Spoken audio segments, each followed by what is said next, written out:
This is Dick's Sporting Goods Kickoff Week. It's a new day on the Plains. Tiger fans are excited about their new head coach, Gus Malzahn. But some things never change, like the age-old traditions that surround Auburn football.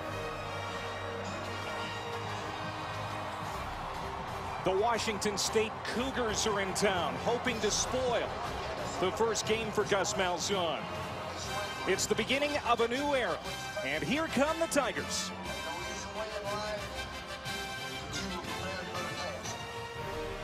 Jordan-Hare Stadium packed tight as Auburn opens up with Mike Leach's Washington State Cougars. Welcome to the SEC on ESPN. Hi again, everybody. Welcome to Primetime. Alongside my partner, former Georgia All-American Matt Stinchcomb, I'm Clay Matvick. Good to be back in the saddle with you, buddy. Good to have college football back. And both of these teams went 3-9 a year ago. As a former player, what's it going to be like for these players here tonight? Well, especially when you're coming off of a disappointing season. You can't get the next season started soon enough. But think about the work that these young men put in every offseason, the winter workouts on frozen fields, the summer workouts while their friends are on the beach. They're on a bench press somewhere trying to get stronger, get better in preparation for their 12 opportunities to reap the fruits of their labor, and it starts here tonight. For Auburn, last season was historically bad. They went 0-8 in the SEC, and so to change things up, they brought back the offensive mastermind from their 2010 national title run, Gus Malzahn. Well, you see, a season ago, only 18.7 points a game for the Auburn offense that lacked energy.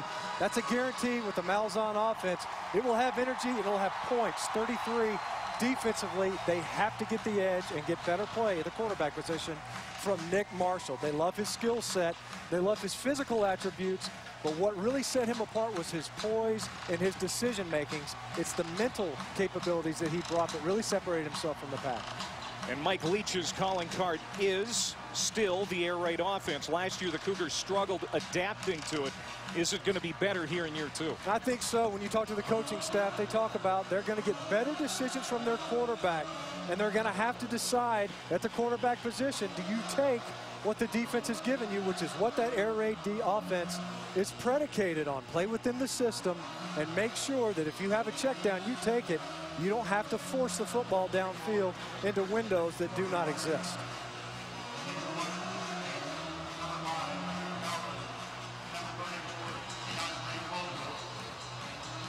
Auburn fans starting to remember what it can be like inside Jordan-Hare Stadium. Didn't get a lot of this last year. Washington State won the toss. They elected to receive, so Auburn kicks it off. And Washington State will start at the 25.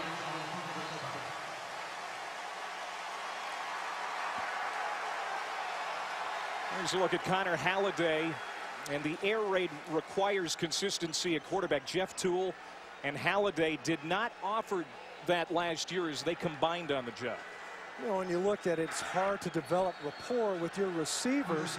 Not only was it a new system, but when you've got quarterbacks jockeying in and out of the lineup, hard to get the timing down, hard to get the nuances that are required in an air raid type of offense that's so pass-centric.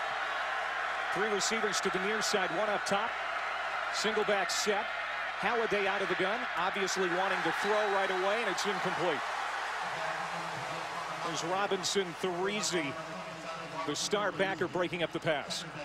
You see Connor Halliday, thought to be a bit of a gunslinger. He's got a great deep ball, but what the coaches want at Washington State is for his willingness to work through the progression for the underneath routes that are there. Robinson Therese makes a great play on the ball. 2nd and 10. This is complete and close to a first down. Knocked out of bounds, the receiver Isaiah Myers, one of two starting receivers back for Washington State.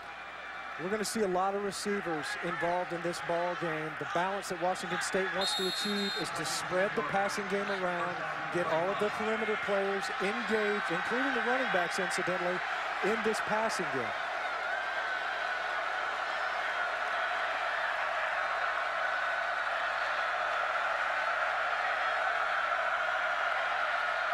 Opening series for the Cougars, 1st and 10 from the 35. They swing it out.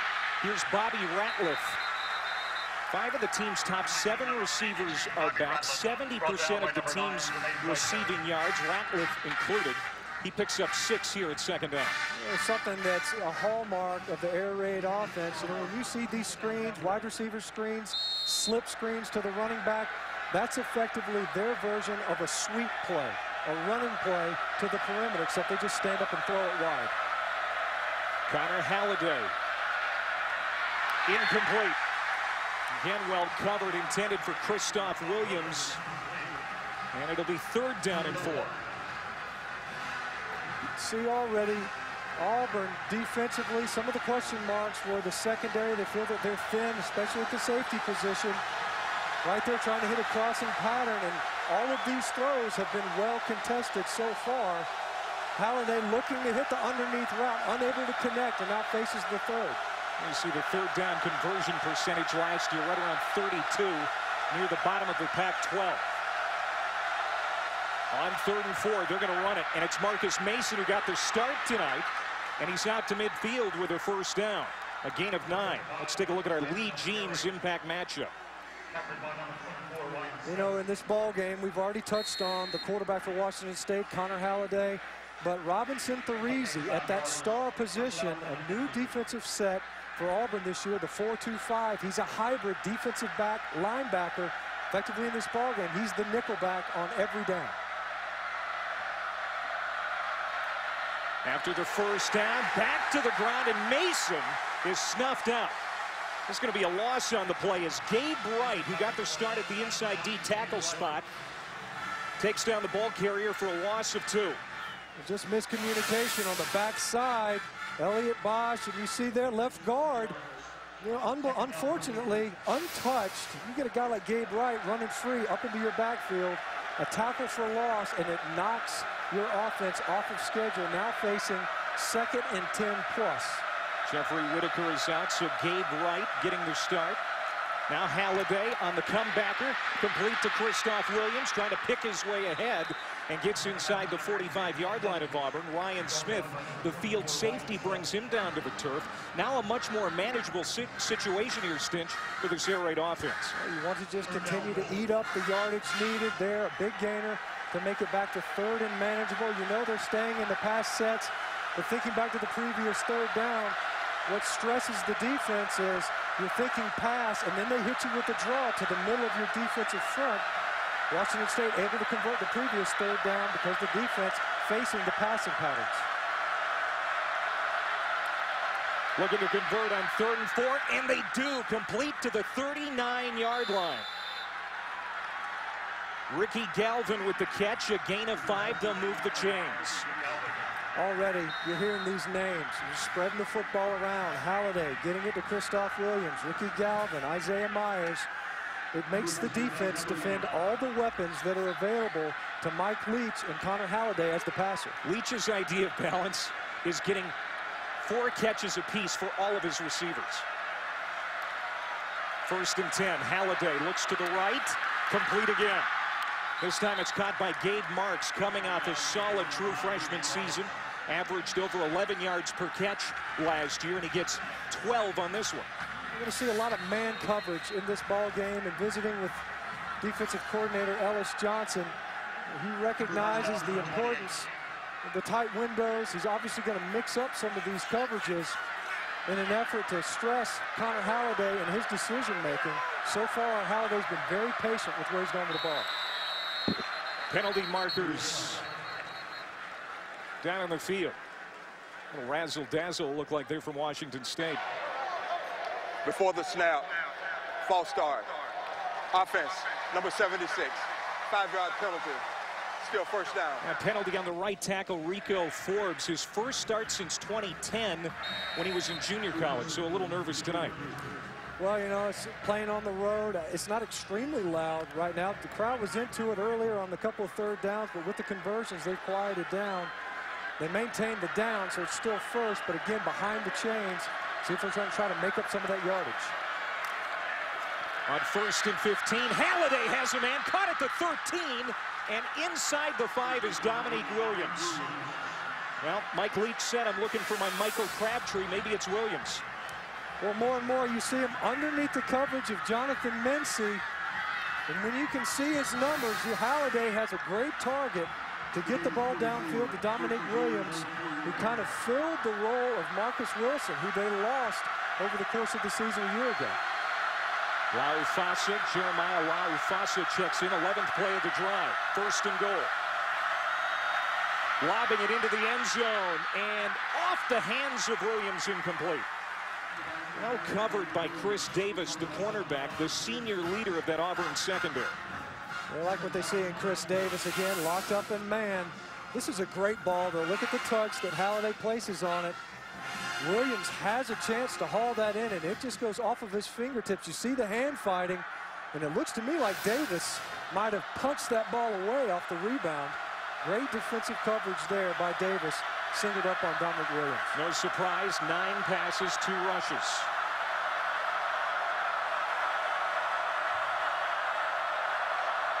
Laufasa in the backfield. And he gets it and goes straight ahead, pushes the pile. Touchdown, Washington State on the opening series.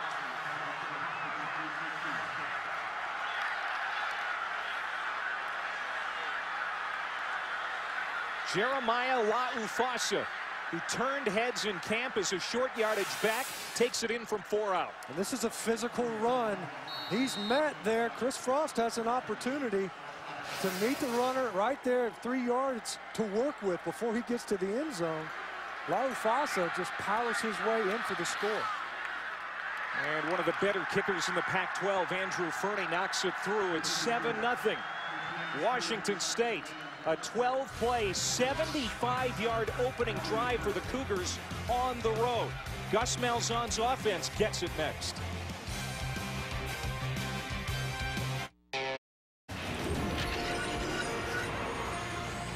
Welcome back to ESPNU College Football, presented by 5-Hour Energy. Back here at Jordan-Hare Stadium, 7-0 already. Washington State with a 12-play, 75-yard drive in 4 minutes and 17 seconds. Now we're going to see the new look Auburn Tigers on offense for the first time here in 2013 as Washington State is set to kick off. The Cougars, Matt, haven't had a winning record since 2003, the longest streak of futility in team history. They're excited to start changing that fortune, and what a start here tonight. Yeah, a decisive drive, maybe a definitive one. They did everything seemingly that they wanted to get done other than the penalty and the tackle for loss. A very efficient opening drive by Washington State. Trey Mason from a yard deep to the 15. And on his feet to the 19-yard line. And now Nick Marshall, who had one terrific year at Garden City Junior College, now the 7th different Auburn starter in 7 years. That's unbelievable when you think about it. And given the success that Auburn has had, absent of a lost 2012 season, bowl-achieving teams put together with new quarterbacks as the signal caller, and including a national championship and an undefeated run. Ready to get his feet wet. Dropped the shotgun snap. Now has to improvise, and he's brought down at the 15-yard line by the middle linebacker, Daryl Monroe. So an inauspicious start to Nick Marshall's career at Auburn. You see, it throws the timing off completely. You see, it looked to me like the nose tackle there. It looked to me like the nose tackle jumped the snap a little bit. I don't know if it messed up Dismuke's snap, but either way, the timing was off on that play from the beginning. After the loss of 4, a little end around here to Corey Grant. Grant first down. The transfer from Alabama after the 2010 season is going to factor in the Auburn running game. He picks up 15. And you see here, so you pick up the yardage, and now here comes Auburn, lined up, ready to run a play. When they get positive yardage, that's when they drop the hammer and start rattling off plays quickly. Marshall again from the shotgun. They fake that same play. Now sets in the pocket and goes deep. He's got a big arm, but he overshoots his receiver by 10 yards. That is one thing that they say about Nick Marshall. He can really air it out, but he overthrew Sammy Coates by a mile. Sammy Coates is going to have to knock about 0.5 of a second off of his 40 to run underneath that one. Nick Marshall has got a hose, to say the least. But he's got to rein that in. It doesn't do anybody any good if your receiver can't run underneath it. You're exactly right. Same play. Washington State was there to defend it. They spread it out. Now they throw it in the flat to Ricardo Lewis, and he drops it. You know, already we've seen Corey Grant, Ricardo Lewis, two guys that wanted to get into the offense. But you could think that if they want to be run-oriented, 3rd and 10 is a difficult down. This is a situation that the coaches wanted to avoid. They wanted to put Nick Marshall in situations where he could succeed. Now, an obvious passing situation. Penalty marker down. Marshall throws. Nobody home. Incomplete. We'll see what the flag is about. Closest receiver was C.J. Uzama.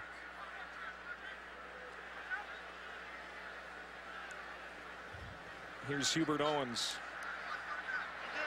Holding. Offense, number 63. Offside. Defense, number 93. Those penalties offset. Replay, 3rd down. So it's a break for Auburn. Well, it's been a disjointed series so far for Auburn. You see the hold, but rolling to your left, Nick Marshall and any quarterback coach, any quarterback that's ever played the position, it's dangerous throwing back to the middle of the field. They got lucky there. Trey Mason in the backfield to the right of Nick Marshall. See what Gus Malzahn calls here. Mason moves to the other side. 3rd and 10 to the outside, incomplete. Intended for big 6'4", 258 C.J. Uzama, but Nolan Washington, the boundary corner, was all over him. It's 4th down. Well, when you look at it, it's just a big target, as you mentioned. He's able to come back for it. You got to come down with the football. It's contested by Washington. Uzama's got to help his quarterback. It hits him in the hands. He's right there at the sticks. Come up with that possession and be able to convert, maintain possession for your offense. As it is, a poor opening series for Auburn offensively. One of the better punters in the SEC, the entire country, Stephen Clark. And he drops it at the 33 into the arms of Leon Brooks, and that's where the Cougars will have it. So a good opening series for Washington State, not so good for Auburn. It's 7-0 Cougars here on the Plains. ESPNU College Football Primetime is presented by the makers of 5-Hour Energy. Take it after lunch. Be clear and alert for hours. And Dick's Sporting Goods. Every season starts at Dick's.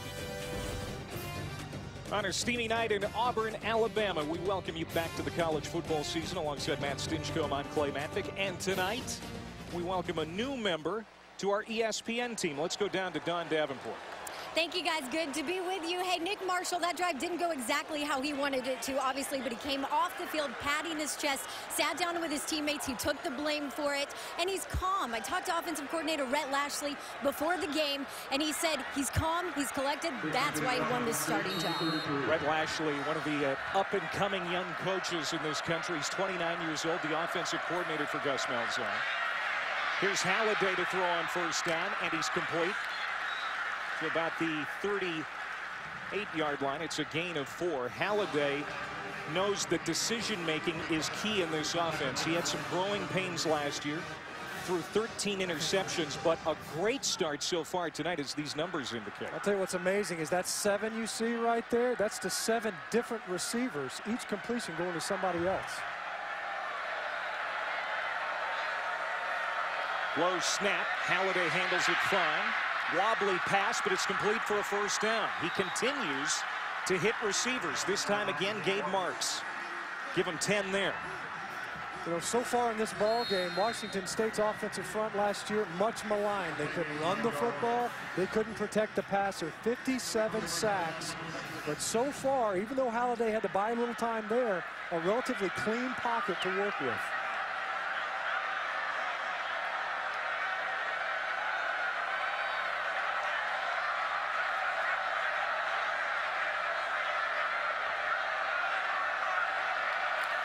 Auburn rushes 3. Halliday to the outside again, and another completion. Ricky Galvin brings it in. Another 13-yard play, and you see the ranks from last year. They can only improve for Washington State. You know, obviously, you look at the passing numbers. NCAA ranked, that's pretty sporty right there, 9th in the country. The problem is they couldn't rush the football, and they lacked a little bit of balance. Just the threat of the run was non-existent, and the sacks allowed really undid a lot of the progress.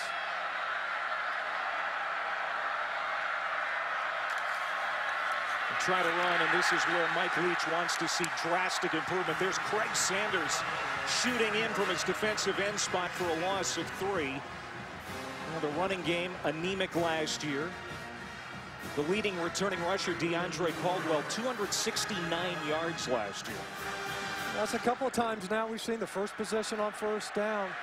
Washington State trying to get the run game going, both resulting in a tackle for loss. Another busted assignment in the run game for Washington State up front. It's going to be 3rd down and long for the Cougars. Great pressure that time on Halliday. Ben Bradley, he's going to get a lot of time tonight on the interior of that defensive line. Ben Bradley working inside. He actually comes on a stunt. And unfortunately, you see there, Rico Forbes unable to make the switch, and they get a free run on the quarterback. Halliday goes down. Just got done talking about how good the protection is. There's a flag down. This is going to go against Washington State.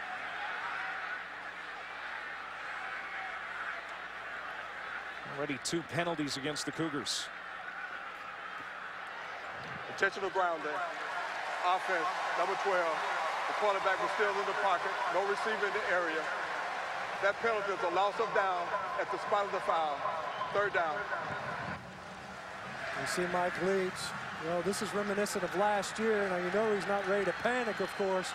But what he doesn't want to see is his quarterback trying to, or having to unload. You know, last season, the quarterback injuries to Toole and to Halliday caused them to lose time. They were treated like piñatas all 2012. It makes it hard to get into a rhythm.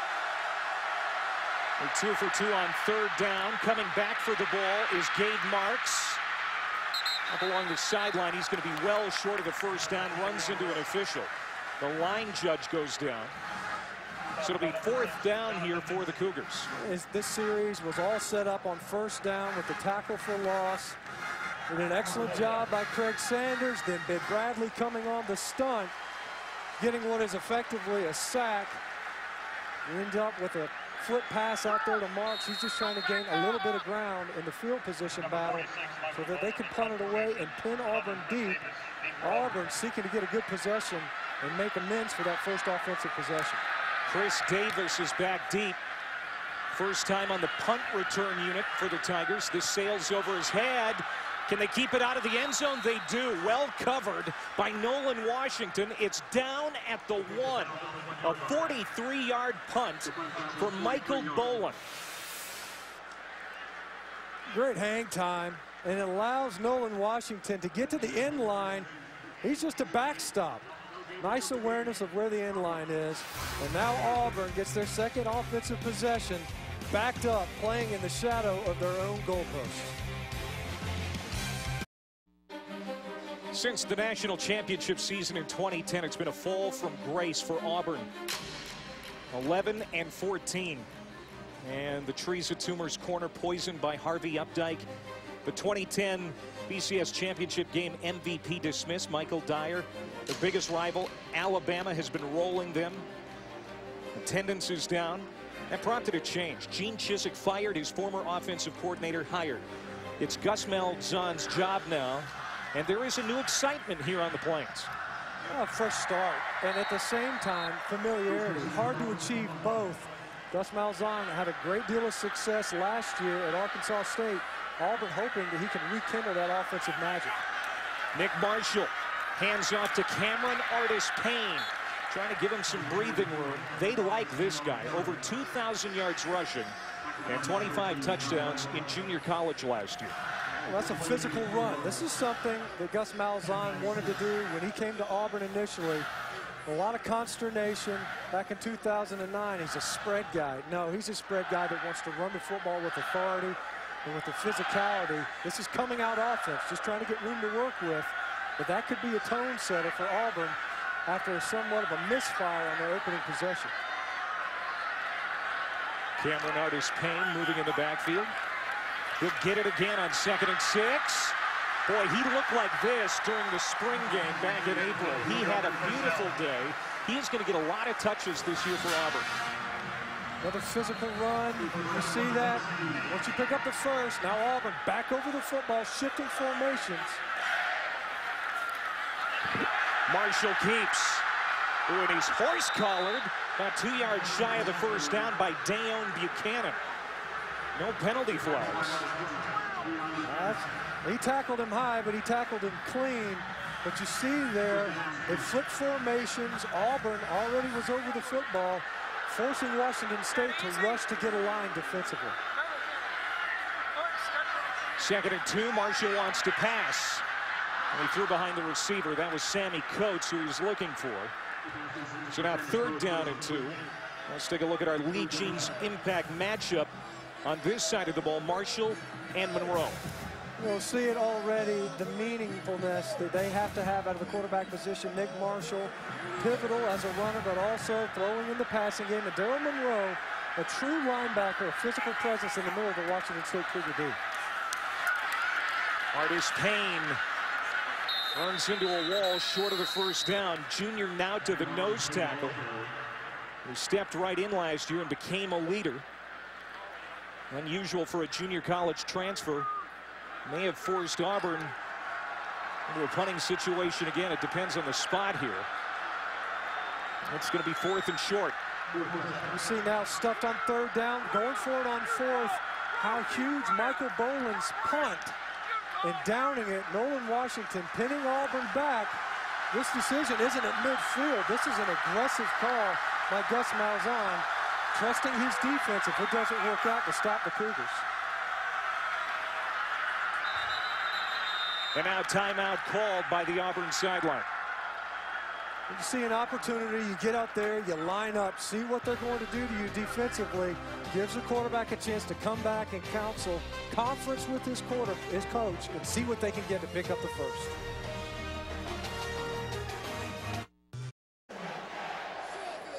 .433 to go here in the first quarter. It's 4th and 1 for Auburn at their own 26-yard line. We'll see if Gus Malzahn decides to kick it away here or go for it.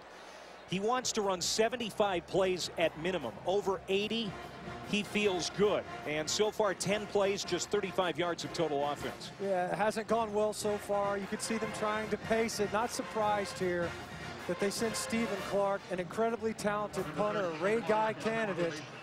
Why risk it this early in the ball game, giving your opponent an incredibly short field, 25 yards to work with if it doesn't pick up the 4th. Second punt all ready for Auburn. And Leon Brooks back to return calls for the fair catch. Great hang time again from Clark. And it'll be 1st down for Washington State at the 34-yard line. ESPNU features the most thorough college football show in the land in BCS Countdown.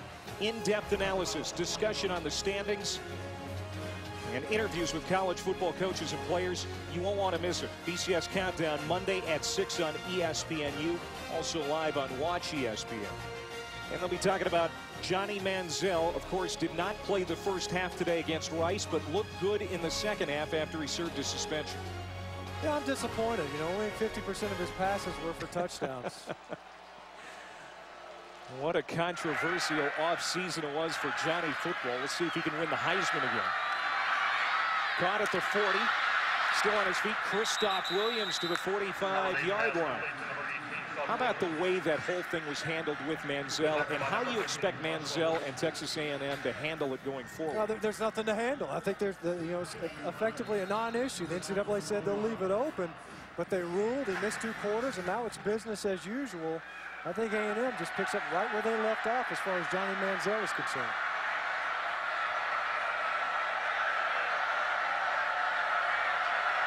Halliday checking after the first down.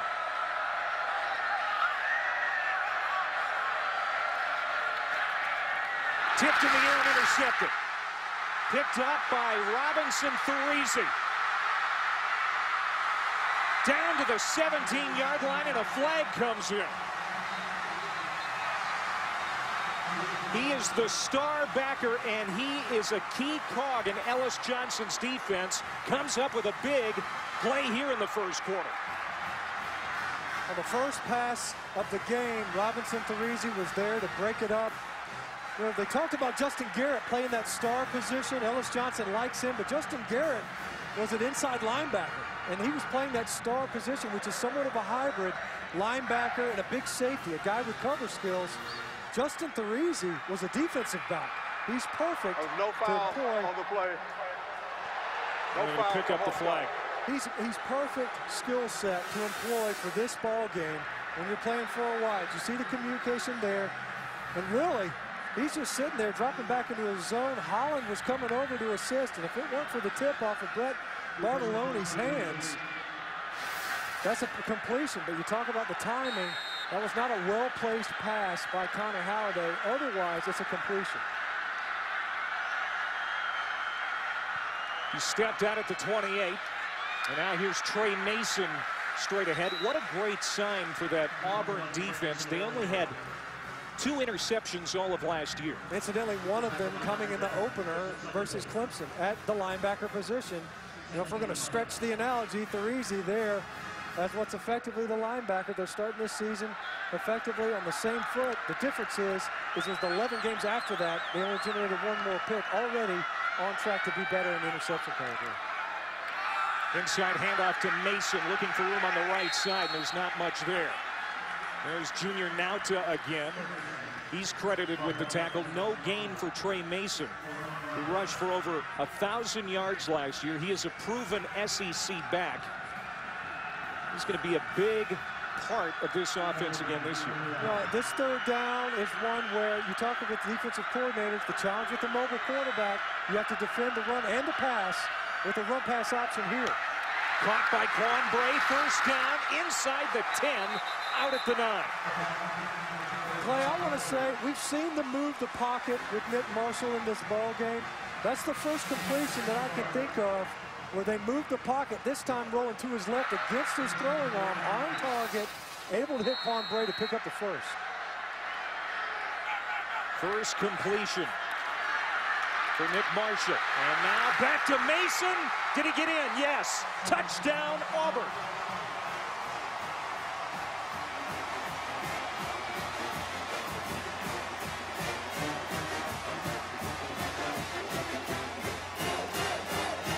Both of these offenses are concept offenses. They'll see something that they like. Mike Leach will do the same thing. So will Malzahn. They'll run the same concept over and over again until you stop it. That's the same play, similarly, that Auburn used to come out of their own end zone to start this drive. They're going for 2. Ryan White. Got it. 2-point conversion.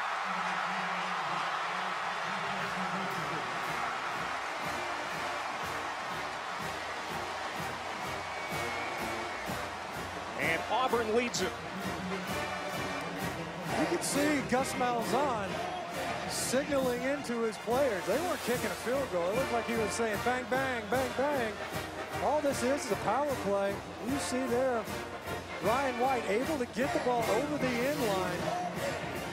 Washington State seed relatively prepared to contest that 2-point conversion, unable to get it done.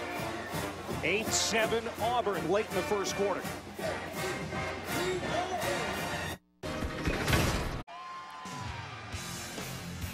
Some pictures from Gus Malzahn's first game day as Auburn's head coach. It wasn't a great start here tonight, but now Auburn on the board. They've got their first lead. It's 8-7.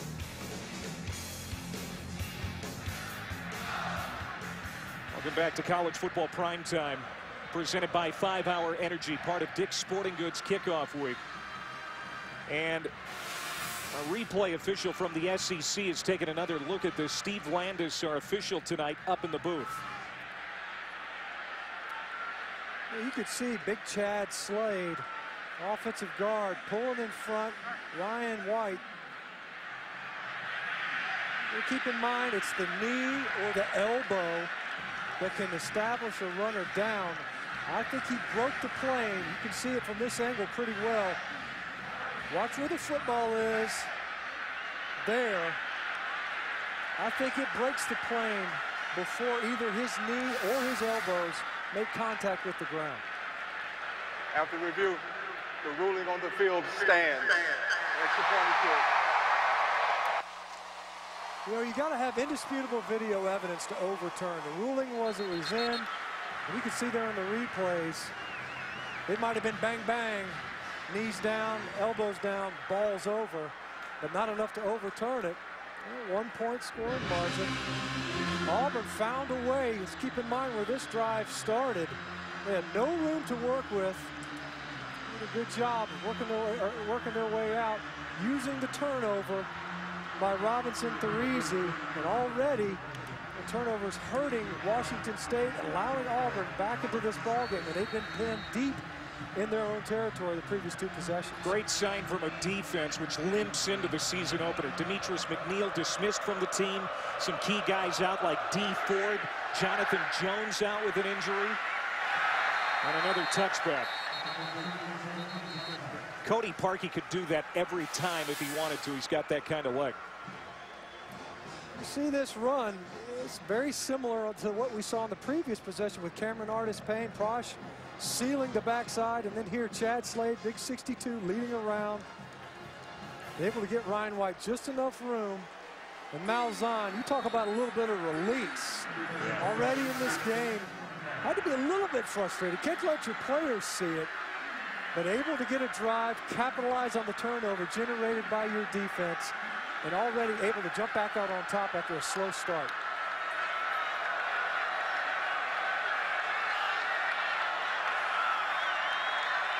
Auburn bringing a rush. Halliday got rid of it quickly, but incomplete, intended for Brett Bartolone. Halliday has looked good so far, 11 for 17, 116 yards. Well, we've seen Robinson Therese matched up with Brett Bartolone, the leading receiver from a year ago in this Cougar offense. So far, he's done a good job. A tip ball that resulted in an interception, and there, good coverage to prevent the completion.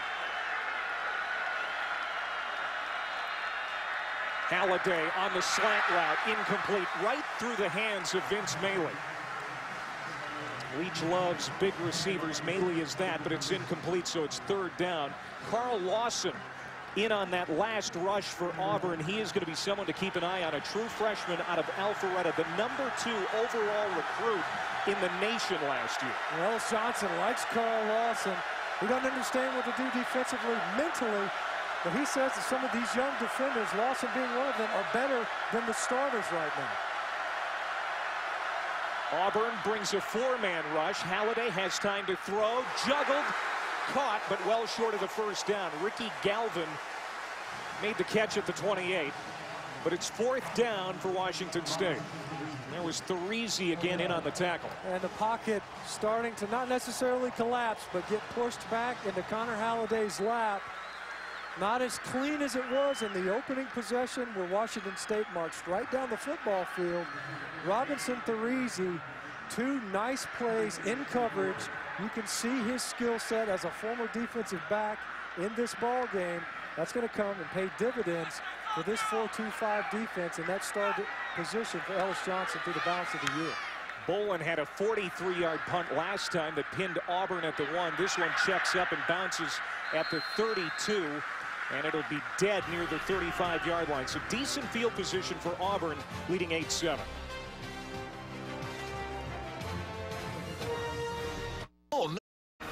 A lot of changes this year surrounding Auburn football. The biggest surprise in August camp was the fact that Kyle Frazier dropped out of the quarterback race and asked to be put on the defensive side of the ball. Nick Marshall named the starter.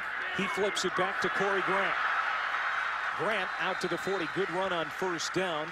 Grant picked up a 1st down earlier in the quarter. Might pick up more of that Ontario McCaleb type role this year. Well, that was one of our questions we had. You know, Ontario McCaleb, they could play him out wide. He was so quick on the fly sweeps. They could bring him through the backfield. They said Corey Grant might be one of those players where they could utilize in a similar McCaleb type role with his speed. Marshall keeps. And he's going to pick up just a yard, so 3rd down And about 5 yards to go for a first down. You see there, Jay Prosh misses on the lead block. The last time we faced similar third down in distance, they rolled Nick Marshall to his left, moved the pocket, gave him the opportunity to run or pass the football. He elected to hit Quan Bray. If you move that pocket to get him on the perimeter, at least he has that opportunity to tuck it and run if he doesn't like what he sees downfield.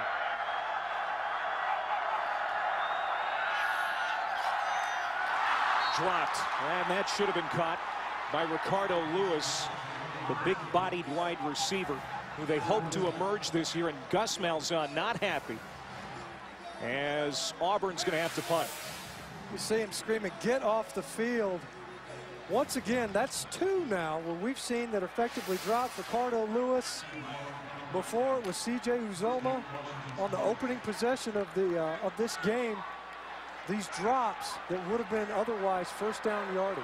Already the 3rd punt tonight for Stephen Clark, and we're still in the first quarter. Another boomer, Leon Brooks, another fair catch at the 12.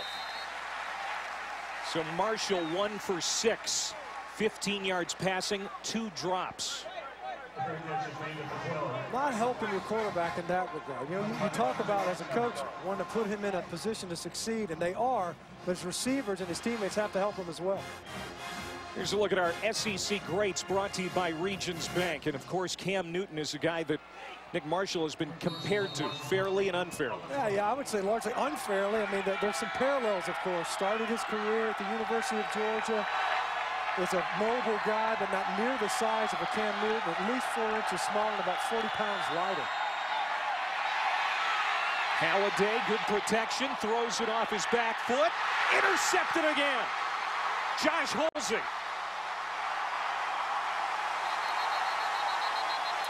Second time Halliday has been picked off on successive series. And that's how the first quarter comes to an end. Well, Clay, we talked about it at the top.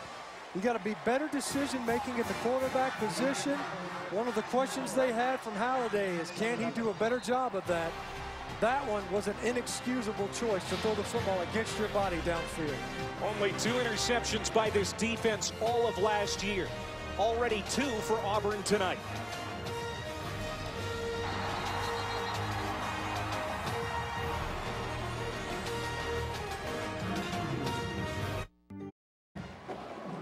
Hi, Matt. Scott Loeffler, of course, the new offensive coordinator at Virginia Tech. He was the OC here last year for the Auburn Tigers, and things did not go well for that man and company. Yeah, they got blanked, as I recall. Yep. Frank Beamer looking to get some fresh ideas on offense. So far not working out. This is going to be Marshall keeping. And a gain of 5. Let's go down to the field and Don Davenport. Guys, Auburn coach Gus Malzahn not happy with what his offense is doing at this point in this game. He came over to the bench when they were sitting there. He said, guys, we got to wake up. Let's go. He really wants them to up the tempo here. See Gus there? He's just speaking the truth in love right there. Just making sure everybody understands what he's looking for, and it didn't drop passes. It was actually Artis Payne on that last carry. And he's in the backfield again. He's got a first down. Cameron Artis Payne, he was out of football for 2 years before going to JC in California. He turned 23 over the summer. Gus Malzahn likes him. And another new face here on the Plains. Again, a lot of changes with the team, especially offensively. Well, he'll be a key contributor. We've already seen him here tonight when they were in their coming out offense after getting pinned back deep in their own territory. He provides a physical presence. Trey Mason was a guy who had success running between the tackles, but now they have the luxury with Artis Payne of being a more physical runner to get downhill. Nick Marshall isn't Cam Newton in that he's 50 pounds shy of Cam Newton. They need a big power back in this offense. Jay Prosh, the H-back, leading the way, but there's no room to operate up the middle for Cameron Artis Payne. And Xavier Cooper, the defensive end, drops in for a loss of 1. Xavier Cooper is one of these sophomore performers for Washington State. When we talked with Mike Bresky, the defensive coordinator for Washington State, he's one of those guys that they think can really improve. This was a lot of freshmen playing for the Cougars a year ago, 17 of them. He's one of these sophomores with experience that has to step up for them defensively. Marshall flares it out. Ricardo Lewis, who had that drop earlier, makes a nice catch. Struggles ahead inside the 30-yard line. And now it's a 3rd down. About 5 to go. What are you looking for here for Auburn? Well, you know, before we saw the previous 2 third downs where they moved the pocket. Nick Marshall was able to hit Quan Bray and convert. Last time, they leave him in the pocket. They had a drop pass. It looks like an illegal zone. Number 5. 5 yards, still 3rd down. This is what can happen in the offense. You know, when they're able to pick up yardage, now obviously it changes the decision-making completely. But when you're substituting quickly and you're at the line of scrimmage, personnel can be very confusing. The way they signal in their plays, any of these teams that run up tempo, that's part of the magic. How do you get it communicated from a personnel standpoint to make sure guys are out there? You can see the numbers, 3rd down passing, only 1 of 3 the one time they converted. 3rd and 6 becomes 3rd and 11. He's going to the end zone, and he overshoots his target again, and again it's Sammy Coates. 4th and 11. You know, that time, though, Sammy Coates, I think, runs under the pass for 6, but he gets tangled up with Anthony Carpenter in the coverage. Carpenter's running with him. You'll see, to the right of your screen, Marshall's looking downfield. You didn't see him stumble there. Otherwise, I think Coates had plenty enough juice to run underneath that pass. That time, Nick Marshall, I don't think, overshot his receiver. We've seen that tonight, but not there. A 50-yard attempt here from Cody Parkey. He was 11 of 14 on his kicks last year with a long of 46. And he missed it by a lot. Auburn comes up empty on this series, but they lead the game 8-7.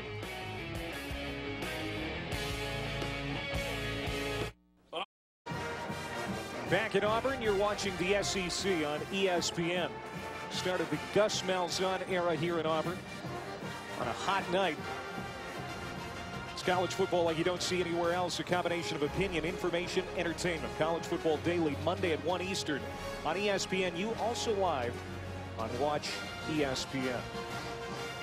Well, we've got a competitive football game. Both teams have kind of struggled offensively here at times. Auburn really unable to sustain any long drives like Washington State was to open the game, but they've swapped punts. On the drag route, it's complete to Marks. Cuts back. And about a yard short of the 1st down. Threezy in on the tackle. Now, Connor Halliday got out to a great start, as you alluded to, Matt, especially on that opening series where he went 75 yards down the field. But the last 3 possessions, a couple of interceptions and a 3 and out. You know, part of that's a function, I think, of the pressure he's felt, perceived or real. You know, Auburn able to get to him a couple of times. I think it rattled him somewhat. Here's Halliday. Pressed from behind by Lawson.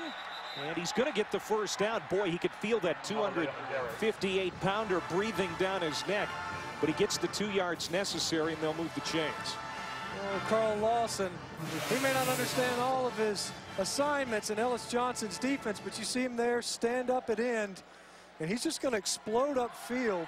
Does an excellent job on Gunnar Eklund, and he falls back in to make the play, but make the quarterback feel your pressure from the edge. Halliday, jump pass on 1st down, complete. And running room right up the middle for Christoph Williams. That's going to be close to another 1st down. In fact, it is. Out to the 45-yard line. You know, in Lawson last year, you hear a lot about the #1 recruit in the country, Robert Kimdichie, but right down the road at Milton High School was Lawson. And Ellis Johnson and this coaching staff, they're pleased with what they have, even though D-line coach Riley Garner looks like he's got some coaching points for the young guy.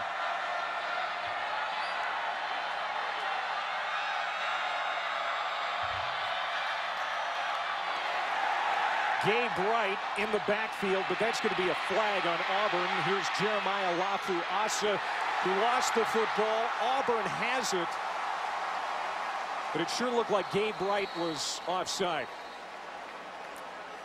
Well, Gabe Wright being in the backfield is what created all this direction. Who you got? You got White? You want to talk about a violent proposition when the ball is loose and there's a pile like that and there's 20 bodies involved. It can get pretty ugly at the bottom. Those refs can't get in there fast enough to unpile it. Offside. Defense. Number 90. 5 yards from the previous spot. Still first down. As a former offensive lineman at Georgia, you've been under a pile like this a time or two. Haven't I? Yeah, unfortunately. And you never want to be the reason that caused it. I'll be honest, I'm looking at that. It looked to me like Gabe Wright, he guessed, but I think he might have timed it just right. Otherwise, well, you see that proved to be a pretty big penalty. They pick up 5 yards on what could have been a big tackle for loss and ultimately maybe a turnover. Instead of a loss of 20 for Washington State, it's 1st and 5 at the 40 of Auburn. And they may have drawn Auburn offside again, maybe a free play. And blow it dead.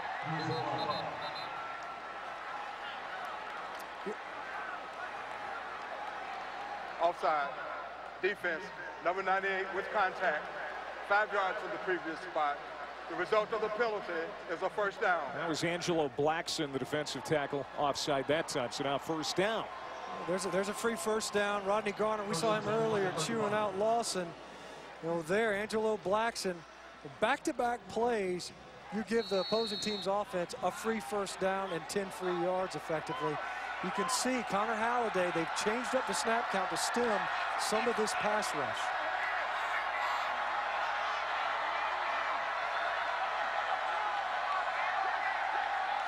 Finally, Auburn stays onside. It's Caldwell with the run to the 30, a pickup of 5. So Ellis Johnson, the first-year defensive coordinator for Auburn, watching, comes back to the SEC after 1 year as a head coach at Southern Miss. Same, he's put together some pretty good squads. South Carolina, top 10 defense, do an excellent job. And here with an up-tempo offense on Auburn, looking to improve from what was an abysmal year on defense last season. Slant route caught. Williams first down to the 21-yard line. Dominique Williams led the team with over 16 yards per catch as a freshman, gets 9. They move the sticks again. That time, Ryan Smith just allowing free access to the inside. You see Mike Leach, not a call sheet, just a little notepad, keeping notes on what the defensive looks are, what responses he's getting to some of their passing concepts. There, they just throw to the open space and let the receiver run into the pass. I got a timeout, Washington State. So Mike Leach calling the timeout. His offense has clicked along pretty good here tonight. 12 first downs already. They've got it at the 21 of Auburn.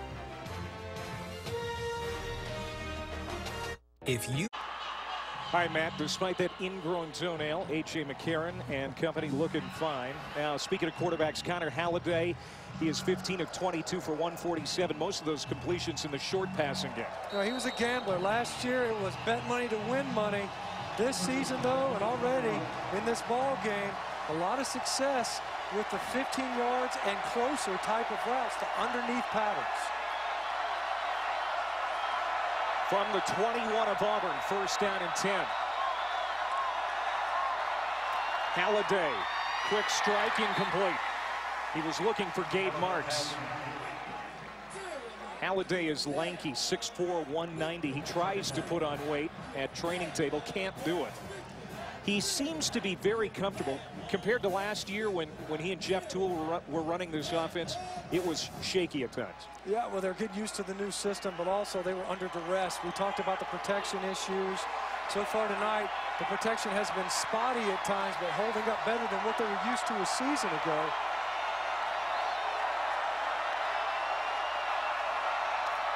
It's Teandre Caldwell. He's bottled up, and he barely got back to the line of scrimmage. He'll, in fact, get 1 yard. Ladarius Owens, the defensive end, makes the tackle. So now, 3rd down and 9, and what will Washington State draw up here? Well, you know, so many times they want to find some area of spacing to get the ball into. It's not necessarily throwing to a man, attack the grass is their mentality. But I'd be surprised with 2 backs in the backfield that they don't try to slip screen and use the pass rush against Auburn. Halliday, plenty of time. Wide open man in the flat, caught. And it's Marcus Mason with the first down, and he's out at the 7-yard line. He was left unattended, and he picks up 13. When you look back at Mike Leach's offenses, the running back is not a running back. He's a receiver. They'll scat the backs out. This time they start with 2 backs in the backfield. It might as well be empty. You see both of them flood the flats, and there is no one to account for Caldwell as he gets out towards the end zone. That is vintage, stretching the zone, and no one to account for the flats of the sideline. First and goal from the 7. 9th play of the drive. Halliday caught. Touchdown! Bobby Ratliff, the junior from California, puts Washington State back in front. And Clay, let's remember how this drive got started. When we looked at it, an encroachment penalty, a little bit of gamesmanship. Connor Halliday, we talk about his arm, his decision-making, switching up the snap count, picking up a free first down, then hitting some quick timing patterns, a nice run by Caldwell, hits his back out of the backfield, all the things that they were looking for out of their quarterback that is different from what they saw a season ago. 2 nice scoring drives by the Cougars tonight. One of 75 yards, this one 67 yards on 9 plays.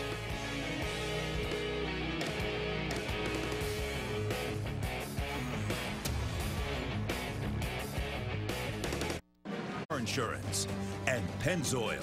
We know it doesn't matter what you do in your car. It only matters what you put in it.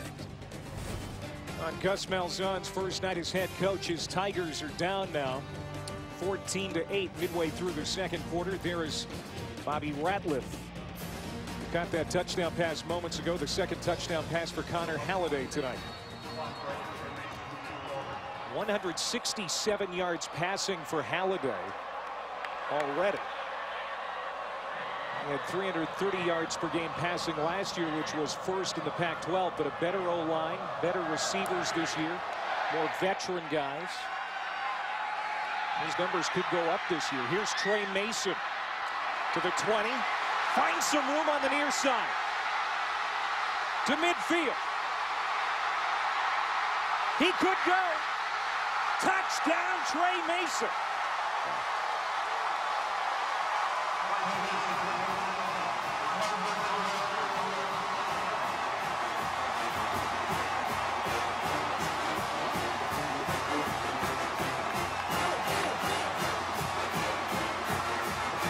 Trey Mason had a 100-yard return for a touchdown against Mississippi State last year. And he's done it again. 100 yards for Mason, and we're tied at 14. And Auburn's going to go for 2 again. Ryan White converted last time. And now they bring Parkey back into PAT formation. White is holding. And it's good, and Auburn leads at 15-14.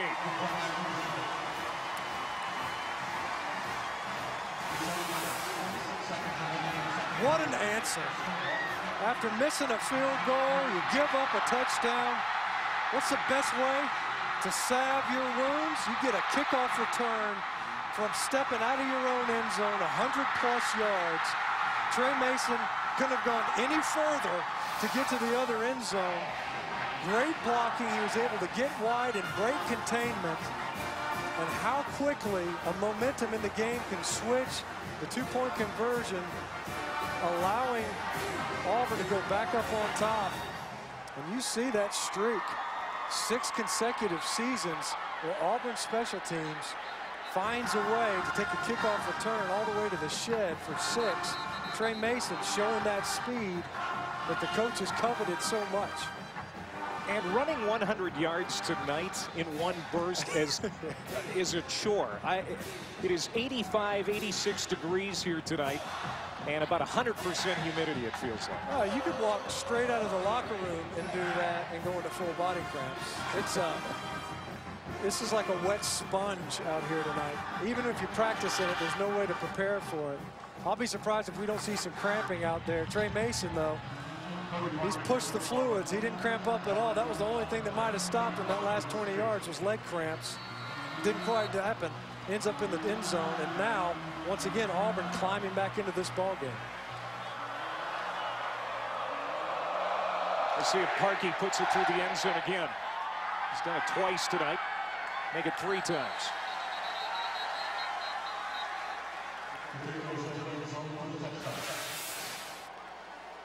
You know, it's a great return. Watch the left side of your screen. You see that? See the finish right there. Just enough jersey. What you don't want your return guys to do is to hold and then throw your arms up in the air like I didn't do anything. Right. That's a surefire way for the refs to be like, well, clearly you did something. In that instance, you could tell just subtle enough to get away with it. Sometimes that's what it takes on these returns. Either way, no flag, 6 points. Halliday with the ball now trying to answer. They run it on first down, and it's Marcus Mason, and it's a good run. He's got a first down and more. And he steps out at the 41-yard line. Mason only 12 carries last year. He is expected to be on the field a lot this season. Give him 16 and a first down for the Cougars. Well, Auburn is doing a lot of end tackle stunts where the ends are stunting towards the center of their defensive line to help occupy some of those rushing lanes in the draw game. That time, Washington State's offensive front did a good job of matching up and providing an opportunity to get downfield on the ground for the Cougars, something that they've attempted but not had a ton of success at so far tonight. As a quick hitter, and Christoph Williams couldn't haul it in. Williams battled injuries last year, healthy to start 2013. Dropped there, 2nd and 10. Blockers out in front for Christoph Williams if he makes that completion. We've seen a couple tonight where receivers have opportunities to make the reception. Ball hits him in the hands. Seems like several of them have been on some of these quicker passes. Halliday taking just a little bit off of that pass to allow the receiver a better catch. Here's Halliday looking left, now looking over the middle. It's complete. Caught around midfield, and it's going to be close to a first down for Galvin. Ricky Galvin, a junior out of Berkeley, California, will get the first down. You know, Ricky Galvin did a good job of settling over the football. Counter Halliday had a little bit of pressure from around the edge. He was patient and able to deliver it into traffic. He settled right there between Holsey and it looked like Chris Frost. And now we got a flag. For the snap, substitution infraction on the offense. 5 yards, still 2nd down. You know, both of these teams run at a pretty good pace. We've already seen that called against Auburn, now against Mike Leach's air raid offense. You know, no huddle, you're at the line of scrimmage, you're trying to get guys in and out. It's late, the play clock, you see there, too many guys that were in the huddle. Back you up on the down and distance, and now you're dealing with the 1st and 15 after getting into somewhat of a rhythm.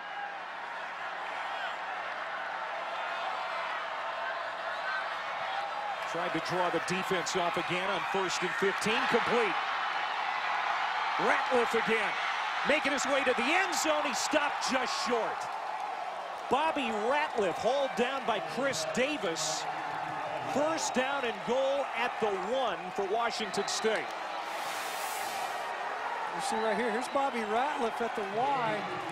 You see Josh Holsey, he's trying to drop. He's the dime. Nobody's over top, though. Blown coverage where Whitehead just couldn't get over top. Holsey let him run right by. Through the back of the end zone for Halliday. Casanova McKenzie, good pressure on Halliday. He had to get rid of it. That was a pretty good decision. So now 2nd down and goal to go. First down, you're knocking on the door. There's no sense in trying to force it into traffic. You don't like what you see. The best throw you can make is to some co-ed in the 3rd row because you don't want to push it into the coverage and give up a turnover in the end zone. Co-eds like souvenirs. Absolutely. And again, Halliday had those 13 picks last year. He's already thrown 2 tonight.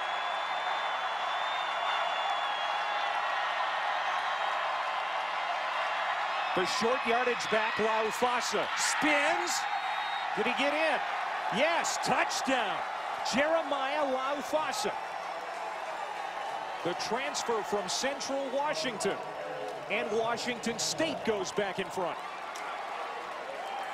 They didn't do it all running, but they had success running the football with Mason earlier in this. And Laufasa has proven to be a solid option when you get down in these short yardage, goal line scenarios. It's very congested, a lot of big bodies. You need some girth to slam up into the offensive front to get in the end zone. Andrew Fernie, the starting kicker since his freshman year, knocks it through. It's 21-15. Another impressive scoring drive for the Cougars.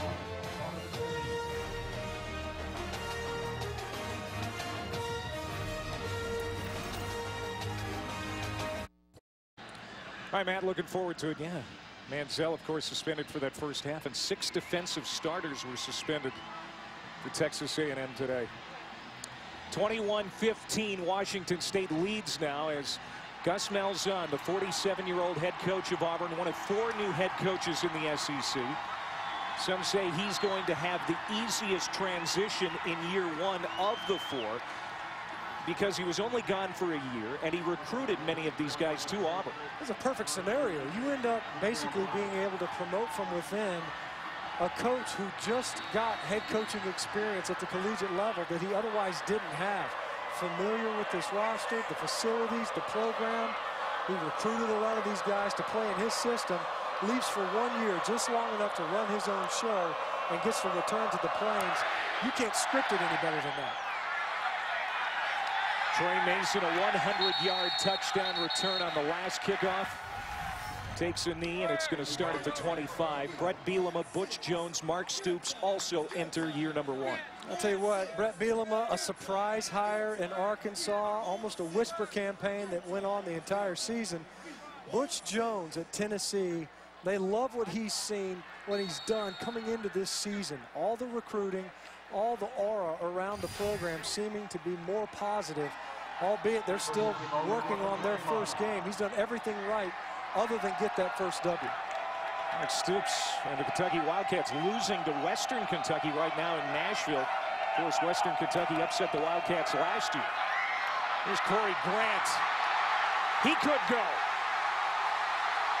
Nobody's going to catch Corey Grant. A 75-yard touchdown run.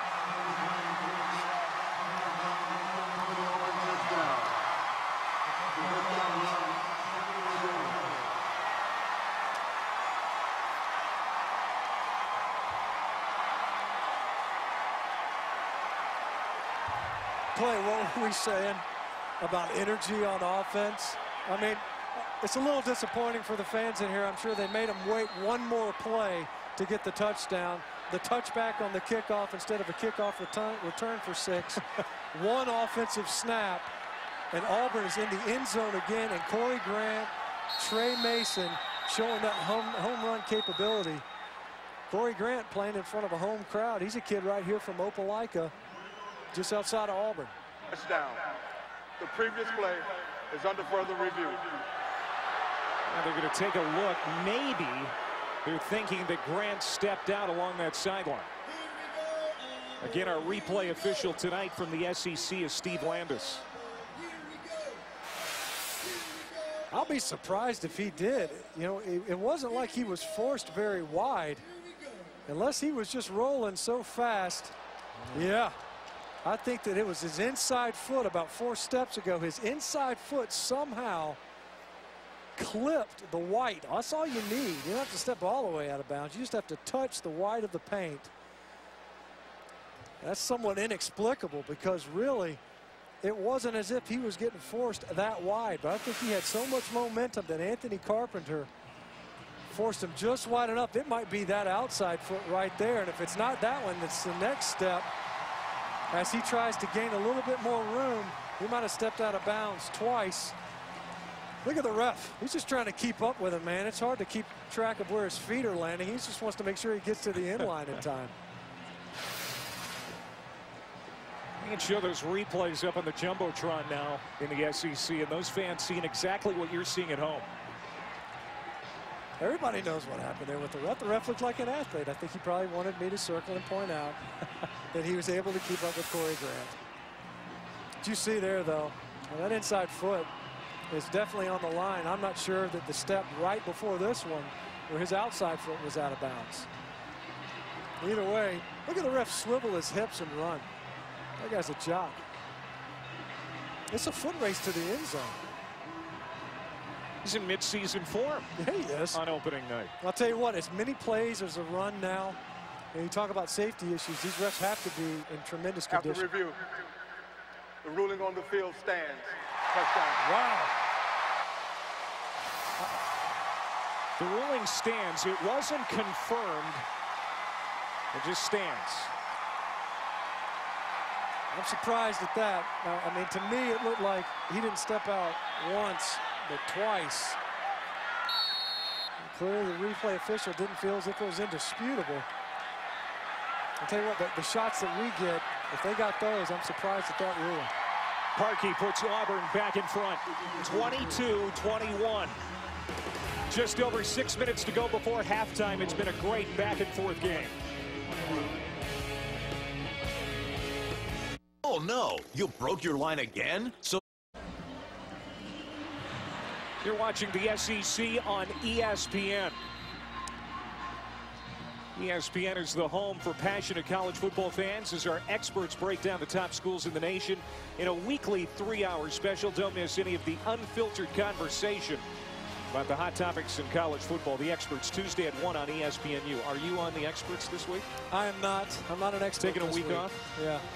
I'm a novice. Well, opening weekend of college football, it's been a great offseason as the build-up has been great this year. What have you taken away from the game so far? Well, in this one, I mean, there's been a lull, of course, prior to this back and forth. A big hitting pass play from Washington State in response to a kickoff return for a touchdown. And then Auburn, one offensive play from scrimmage, and they're right back with another home run by Corey Grant. And all of a sudden, what was becoming kind of a sleepy ball game at 8-7 has exploded. We talked about Johnny Manziel earlier. He did play in the second half of that game for Texas A&M and was effective. Realistically, his chances to win the Heisman for the second year in a row. You know, what happened last year, I think, is the field kind of came back to him. Colin Klein was a guy that everybody was talking about. They drop a ball game, and all of a sudden the luster's off his candidacy. Manti Te'o, an all-defense player, somehow up there. It wasn't like it was a very strong field. And then you look at Manziel's numbers, and you can make a tremendous argument for a guy who beat the #1 team in the country in Alabama, the only team able to do that. We'll talk more big picture here in a second. First down at 10, and there is Adams. Montravius Adams with the sack of Halliday. He was ranked the #2 high school defensive tackle in the country last year by ESPN. This young man has a bright future. You see him lined up inside. We've seen stunts this whole game. Montravius Adams, he's just able to beat the cut block. John Fullington tried to go low. Montravius Adams, he's an athlete, a true freshman, able to get upfield and get Halliday on the ground. 2nd and 12. Incomplete. Isaiah Myers had it ripped away by Whitehead and Davis. This could have been an Auburn interception for the 3rd time. Well, it's an incomplete pass. You see Jermaine Whitehead. He was underneath that route. Casanova McKenzie was underneath it as well. You see Chris Davis, Connor Halliday trying to fit it into a tight window. Once again, Adams on that previous pass rush was able to get good push into Halliday's face. He's already been sacked once, might be rattled on this possession. Caught, first down. They are now 4 for 6 on 3rd down conversions as Marks makes the catch. Able to maintain his composure. They love his confidence in Connor Halliday. You see Marks at the top of your screen working against Jonathan Mincy. Just works him inside out. Mincy unable to get turned around in time, leaving the sideline open, and Halliday places the ball perfectly to pick up the first. Halliday wanting to throw again. Out to Caldwell, the running back. And he gets it to the 45-yard line. Mincy trips him up. I'll tell you what, as loud as this stadium was 2 plays ago, And we don't remember in 2012 this stadium being that loud. That was an impressive first down for the Cougars, as there is a man down after that 8-yard gain, and it is Mincy. A key first down for Washington State. As you feel the momentum starting to shift, big plays starting to pile up on Washington State defensively and in their special teams, albeit, you know, the offense for the Cougars also able to answer with big plays of their own. And here, you see Halliday and Caldwell's all alone once again. You talk about how dangerous these running backs can be, and you can see as Mincy comes up, I wonder if it's not, it looks to me almost like a knee caught him in the head. And for all the discussion about targeting and helmet to helmet, I can remember as a player, the worst time I ever got my egg scrambled was when a guy kicked me in the head accidentally with his knee, and I think that's what we're dealing with here. Well, Jonathan Mincy was thrown out of the A-Day game back in April. Gus Malzahn was on the field when it happened. And when you were talking about targeting, this is a perfect example of that. That's Dimitri Reese on the receiving end. I'll tell you what, sometimes I guess you forget that this is one of your own. The competitive spirit comes out. It looked to me like he led with his forearm. Either way, he was above the shoulder pads. It's not often you get thrown out of a spring game. No, it's not. It's like getting thrown out of the Pro Bowl or something. That's cannibalism. But there you see Mincy working his way out. A physical player. That's some of the edge that Ellis Johnson, I think, wants on this defense. Targeting has always been enforced in college football, but the punishment now for it is very severe. We'll talk more about that in a second. Second down and 2 as Laufasa has checked in the backfield. Auburn showing rush. Blitz. And Adams again in the backfield, and they cut off the runner. Montravius Adams getting in there for a loss of 3. He's in there with Davis. We talked about Ellis Johnson. He likes what he sees in Montravius Adams. See him right there. He's hidden right behind Frost. Just sits right underneath the block of John Fullington and Elliott Bosch. Once again, seems like there's misassigned in the run game. We keep in mind, Clay McGuire was the second-year offensive line coach. Last year was his first-year coaching. Auburn trying to get off the field on third down. And they will. It is caught by Caldwell, but short of the first down by a few yards. Unless Leach decides to go for it here. 3:43 to play, and really you look at all, it looks like he's definitely preparing to talking with his quarterback to go for it here on fourth down. Auburn has had big plays, but they had a short field on the touchdown drive that they had. They haven't staged long drives. What do you think of this call? Is this a smart move? I think what Leach is saying here is he's willing to roll the dice versus the Auburn offense. He likes his chances. Quick hitter, Halliday, tipped in the air, incomplete. Right through the hands of Williams.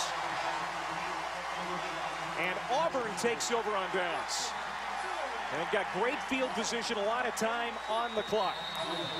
Once again, the ball caroming off a receiver's hands. Williams was able to show his quarterback the numbers. When he gets underneath, it looks like Davis here. Davis comes up and contests the reception.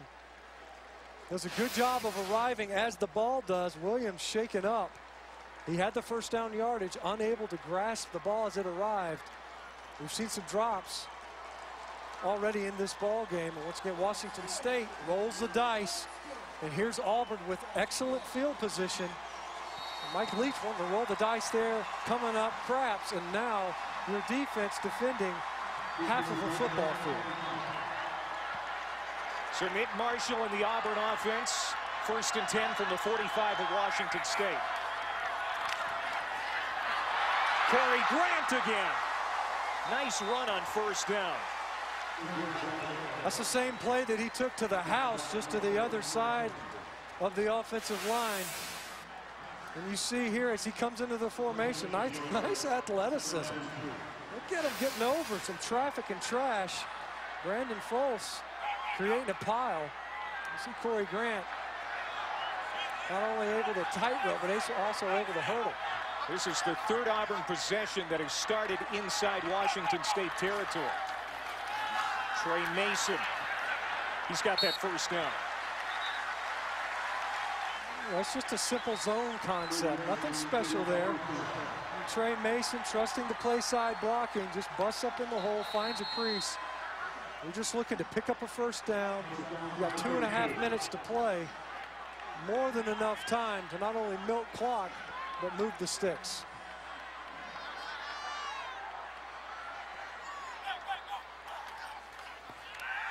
Marshall has plenty of time. Now the pocket collapses. Makes his way toward the sideline and up along the sideline close to a first down.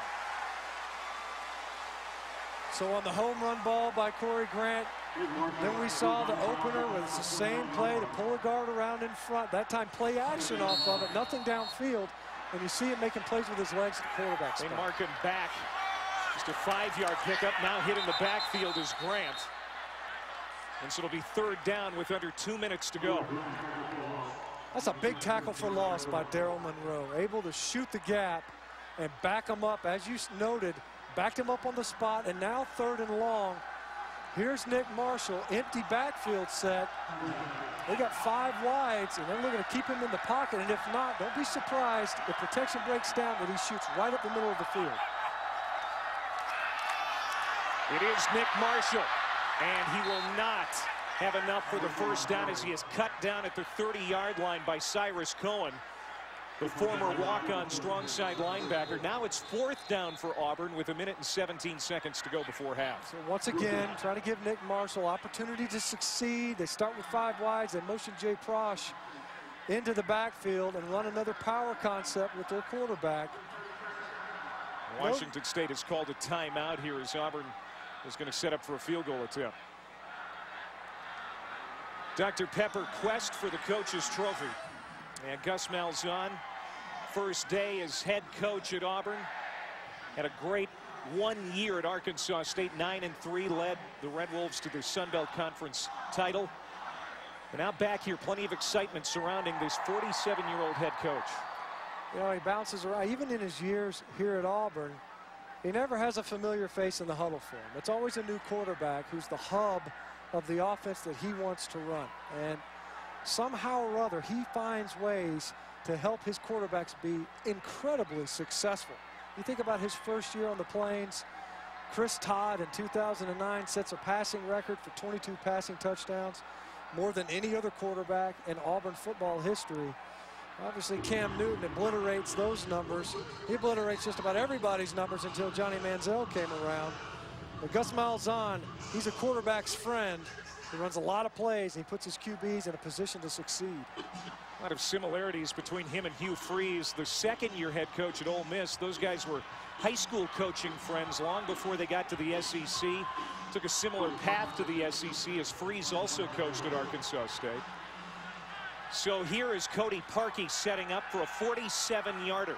He missed earlier from 50. Kick is up. Looks good. Got it. 25-21. Auburn takes the lead on the 47-yard field goal by Parkey. First game of the Gus Malzahn era. I'm sure he was anxious here today, getting ready for this first game. What have you seen in this first game for Gus Malzahn, specifically on the offensive side? Well, it hasn't really clicked. I mean, the one time where they're able to get a little bit of a rhythm, where they're able to pace, they've tried. And it seems like when they pick up some yardage on first down and they're looking to drop the hammer and start running a bunch of plays in quick succession, then they'll get an incomplete pass or a negative yardage play or a 0 yardage play, and unable to really kind of get into the flow that that offense is looking to achieve. That said, the home run threat has proven to be more than lethal in this ball game. And you can see that Corey Grant able to get it all the way down, taking advantage of good field position there, unable to capitalize on a short field after a 4th down try by Washington State. They've got a missed field goal. There they pick up the 3. But otherwise, you see Auburn working with good field position, and when they're able to make the turnovers hurt Washington State. It's hard enough to turn any program around, let alone one that plays in the SEC West. It'll be interesting to see what Auburn ends up with a win total this year. As Parkey puts it through the end zone again. That's his 5th touchback here tonight. Wouldn't it be a great year in Gus Malzahn's first season if this team gets to a bowl game, wins the bowl game, even if they end up with 7 wins? That would still be a pretty successful season. That's a pretty successful season. I think the way they define great years at Auburn and at Alabama is beating the other team. That's what it comes down. It's almost a one-game season. Now, nobody's saying, well, pay no attention to the other 11 ball games. But absolutely, bowl eligibility is within their grasp. Low snap. Halliday comes up firing. Catching it and dropping down to the turf is River Craycraft, one of the top newcomers for the Cougars. That's an 8-yard pickup. So clock running here, 56 seconds to go before halftime. 263 yards passing for Halliday. Another completion, caught at the 35. It's Gabe Marks. We'll see where the spot is. It doesn't look like he's got the first down.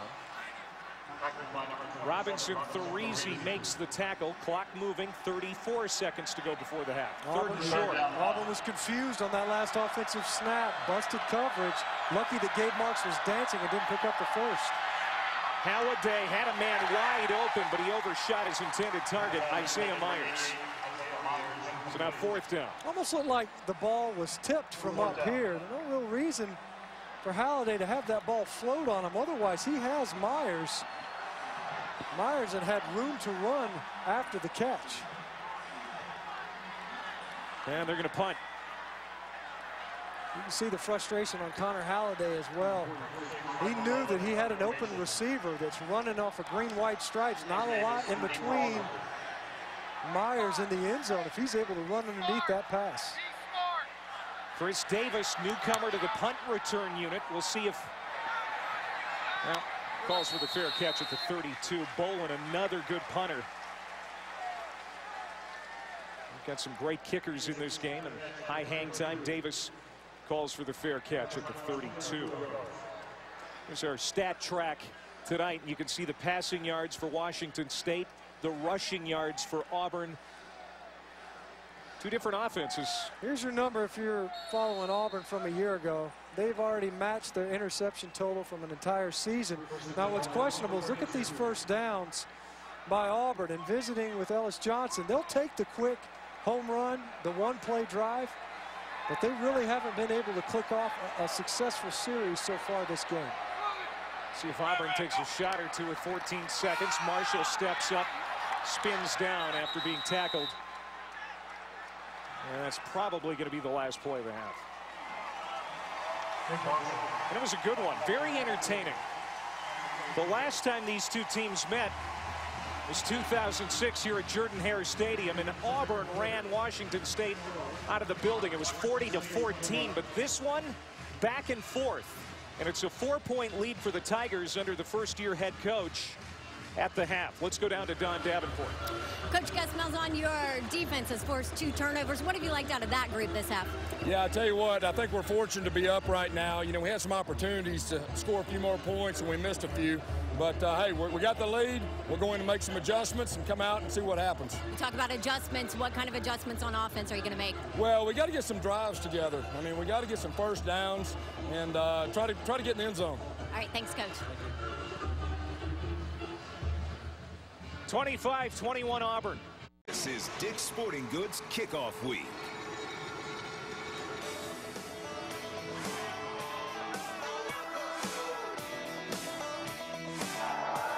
Yeah, that's my kind of night. That's my kind of night. Yeah, that's my kind of night. That's my kind of night. Yeah, that's my kind of night. Come on. Boy, we missed this. So good to have it back. Welcome back to the SEC on ESPN. From the Plains, Auburn, Alabama. Alongside former Georgia All-American Matt Stinchcomb, I'm Clay Matvick. It's 25-21 at the half on a very hot night here in Auburn. Again, the temperature is not the problem, it's the humidity. Here are our stats from the first half, brought to you by John Deere. Nothing runs like a deer.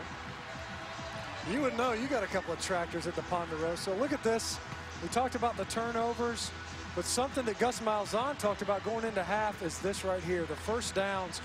And keep in mind, the yardage generated by Auburn, 75 yards of this total offense came on one play by Corey Grant. First play from scrimmage, and that's after Trey Mason took one to the house on a kickoff return. Otherwise, this offense hasn't done a whole lot with great field position. Well, that's right. I mean, a new staff, new coaching staff, a new quarterback. And just because Gus Malzahn is back here at Auburn doesn't mean everything goes back to 2010 standards. It's a good point. It's a fair point. And, you know, so much was talked about Nick Marshall and his mobility and how the obvious comparisons coming out of JUCO to Cam Newton. This is different. He's a different kid. It's a different year. It's a different team that they're playing in the opener. Auburn had Clemson. Clemson took them to the wire in 2010. Here tonight, you've got this air raid offense and a Washington State Cougar team that is hanging around. We'll see if they stay away from Trey Mason, number 21 in dark blue. He had a 100-yard kickoff return in the first half. Michael Boland will kick it to him, but about 5 yards deep, and Mason will take a knee. Let's go down to Don Davenport. Guys, Mike Leach, a man of few words. I just talked to him and asked him what he told his team at the half. He simply said, keep playing. Also asked him what he thought about Connor Halliday's performance. He's done well in those 3 scoring drives. He said, yeah, he's looked good. He just doesn't need to throw interceptions. Same problem that Halliday had last year, Matt. He forced it too many times, and that led to the interception. Yeah, I mean, it sounds simple, but maybe that's just because it is. We talk about at Washington State, they don't even have much of a playbook. It's just keep it simple out there and understand what a defense is going to do with what you're trying to accomplish offensively. No matter what system you're running, turnovers are never the desired result, and that's hurt Washington State in the first half. Nick Marshall, the junior college transfer, hands off to Mason. And when you're talking Auburn, discipline is also key in Malzahn's offense, especially at quarterback. How would you grade Malzahn and Marshall and what you've seen from that combo? It's been rocky. It's been a rocky start. You see the overthrows, a couple of wild balls from Nick Marshall, but otherwise, you've seen him capable of doing that right there as well, be able to throw on the run. We saw him convert a third down doing the same. This is a kid that, let's remember, started his collegiate career as primarily a defensive back at the University of Georgia. He's still able to work into the system, but also the position of quarterback after 1 year at the position at the JUCO ranks. That was just his 3rd completion. Got it to Quan Bray. 3rd down and 1. They're going to run it. Cameron Artis Payne. I don't think he got it. He was stopped short of the first down by the Buck defensive end, Destiny Vaya. 4th down. Penetration, and it kills any run effort. You see Vial, so he just slides underneath the block, and he's tackling ankles. Artis Payne, he's just trying to get back to the line of scrimmage, and he's already got defenders swiping at his ankles. This is not what they were looking for. The defense got winded for Auburn in the first half. They weren't unable to sustain drives. And here, the opening possession of the second half, and they come out, and then they're right back on the sideline punting the football away. 4th punt of the night for Stephen Clark, as you mentioned before, Matt, in the running for the Ray Guy Award each of the last 2 seasons. And you can see why. He's got a strong leg. Bounces inside the 15. They're going to mark it at the 13-yard line. That is a punt of 53 yards for Stephen Clark. He's a weapon. There's no 2 ways about it. You look at it, if you're able to flip field position, it's not ideal to have punting situations, but you look at these drive charts, and obviously there was a rash there. You'll see, a couple of INTs here and here. This is what Mike Leach is talking about. Auburn made him pay on one of those, a missed field goal on the second one. A couple of punts. They've had some big plays as well, though, that were able to help them narrow the margin on the scoreboard after Auburn got a couple of big plays in the special teams and in the run game. First play of the second half for the Cougars. Coming back to the ball is Gabe Marks. The sophomore from Los Angeles hauls it in for a gain of 8. Now, on the opening drive of this game, Connor Halliday led the Cougars on a 12-play, 75-yard scoring drive. Well, if they march down the field here, obviously you never want to cede points, but also keeping in mind there was about a 7-minute differential in time of possession in that first half. This defense for Auburn was on the football field a long time.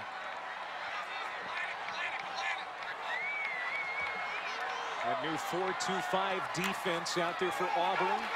Mason, he's tracked down at the 20. That's going to be a loss on the play.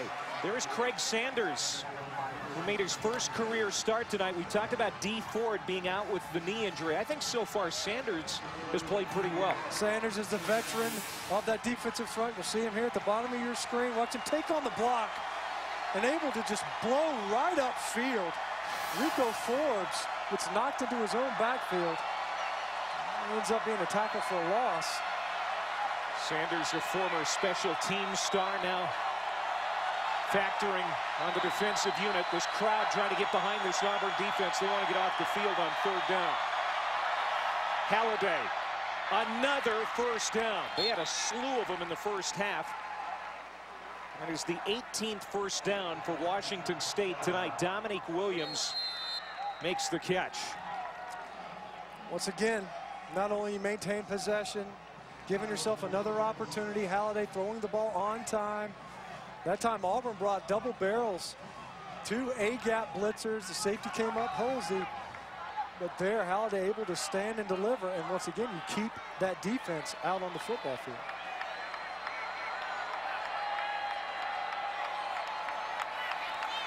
Pressure coming from the edge. Halliday got away from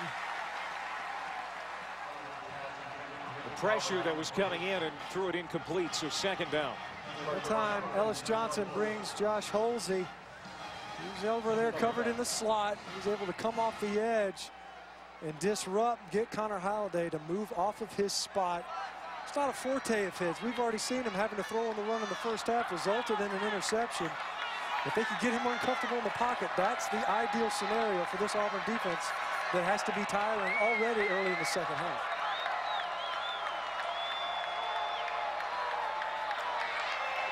Lobbing it up along the sideline, and Bobby Ratliff never saw it. Lands incomplete, so third down and long as Ryan Smith was running stride for stride with Ratliff. You know, and so much in this offense is the quarterback and the receiver reading the defense and the coverage and how the defensive back is playing them the same way. You know, if he's tight to you, it's a back shoulder throw. If you're able to get separation on a fade, you just continue with the route. And there, Ratliff unable to cipher what it is Connor Halliday was trying to get done. Cougars 5 for 9 on third down tonight. Halliday on 3rd and 10. Rolling to his right. Again being chased by Adams. Throws over the middle. Nearly intercepted again. Jonathan Mincy is going to be thinking about that tonight when he lays his head on his pillow. That should have been a pick. I'll be surprised if Mike Leach doesn't meet Connor Halliday at the numbers and tell him, don't leave the pocket anymore. Because we saw an interception, led to Auburn's first touchdown. He's rolling right, and then he's throwing back to the middle of the field. That's where all the defenders are. You hear it all the time. Quarterbacks, when you're off your spot, don't roll out and throw back towards the middle of the field under duress. That's where the defenders are. That's where the danger is. Almost snapped over the head of Michael Boland. Chris Davis is going to bring it back to the 40 and out of bounds at about the 46 after the 3 and out by Washington State. Good field position for Auburn. That offensive unit trying to show a spark here. They lead by 4.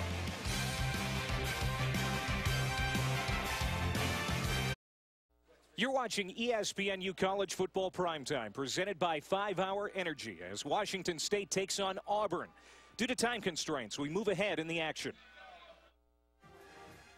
ESPNU College Football Primetime is brought to you by Dick's Sporting Goods. Every season starts at Dick's. And Nissan, premier partner of the Heisman Trophy. New Auburn head coach moments ago trying to get Marshall's attention to get that timeout. Effort and attitude is what Gus Malzahn has been preaching since he took over here at Auburn. We're seeing some attitude from the new head coach tonight. Well, you know, he seems so mild-mannered. You saw the Hulk on one of those boards up there. He's like David Banner most of the time, but don't make him angry. You see him blow a gasket trying to get his team's attention. Cameron Artis-Payne checks in a running back. He's going to lead here for Marshall. Marshall finds some room to the corner, gets in, but a couple of flags down on the play.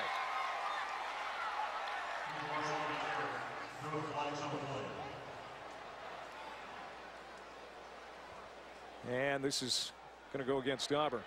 Holding. Offense. Number 44.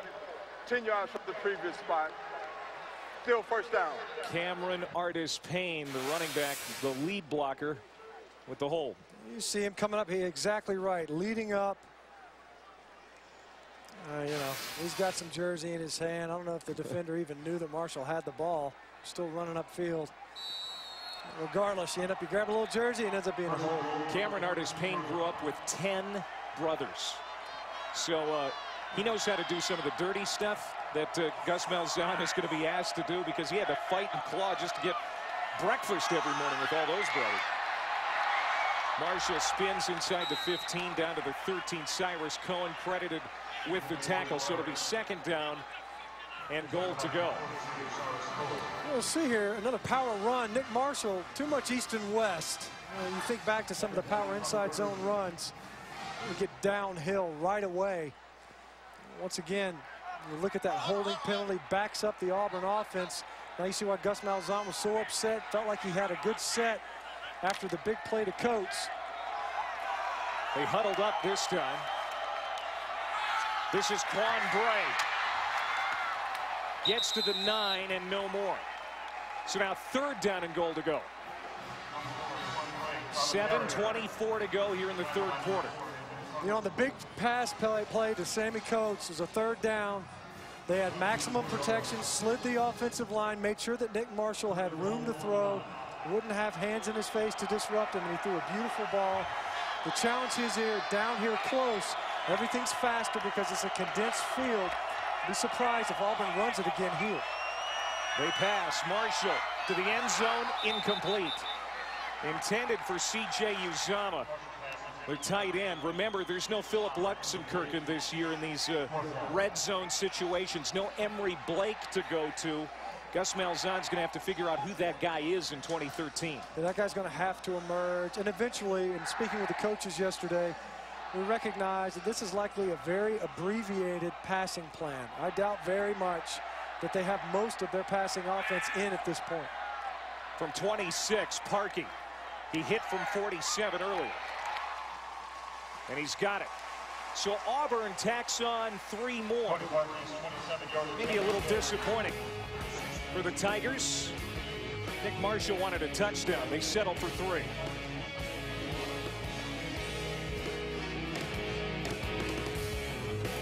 Washington State takes on Auburn.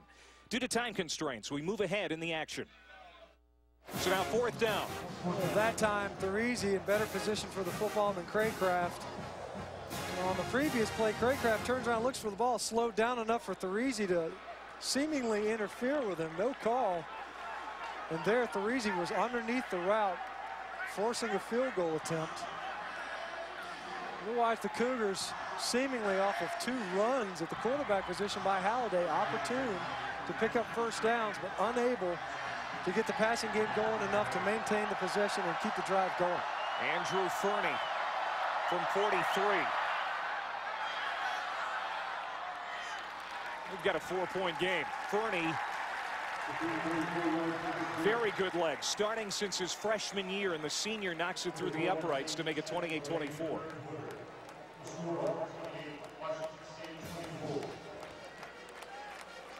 It is a new day here at Auburn. That is the theme of the 2013 season for Gus Malzahn's Tigers after the 3-9 season last year.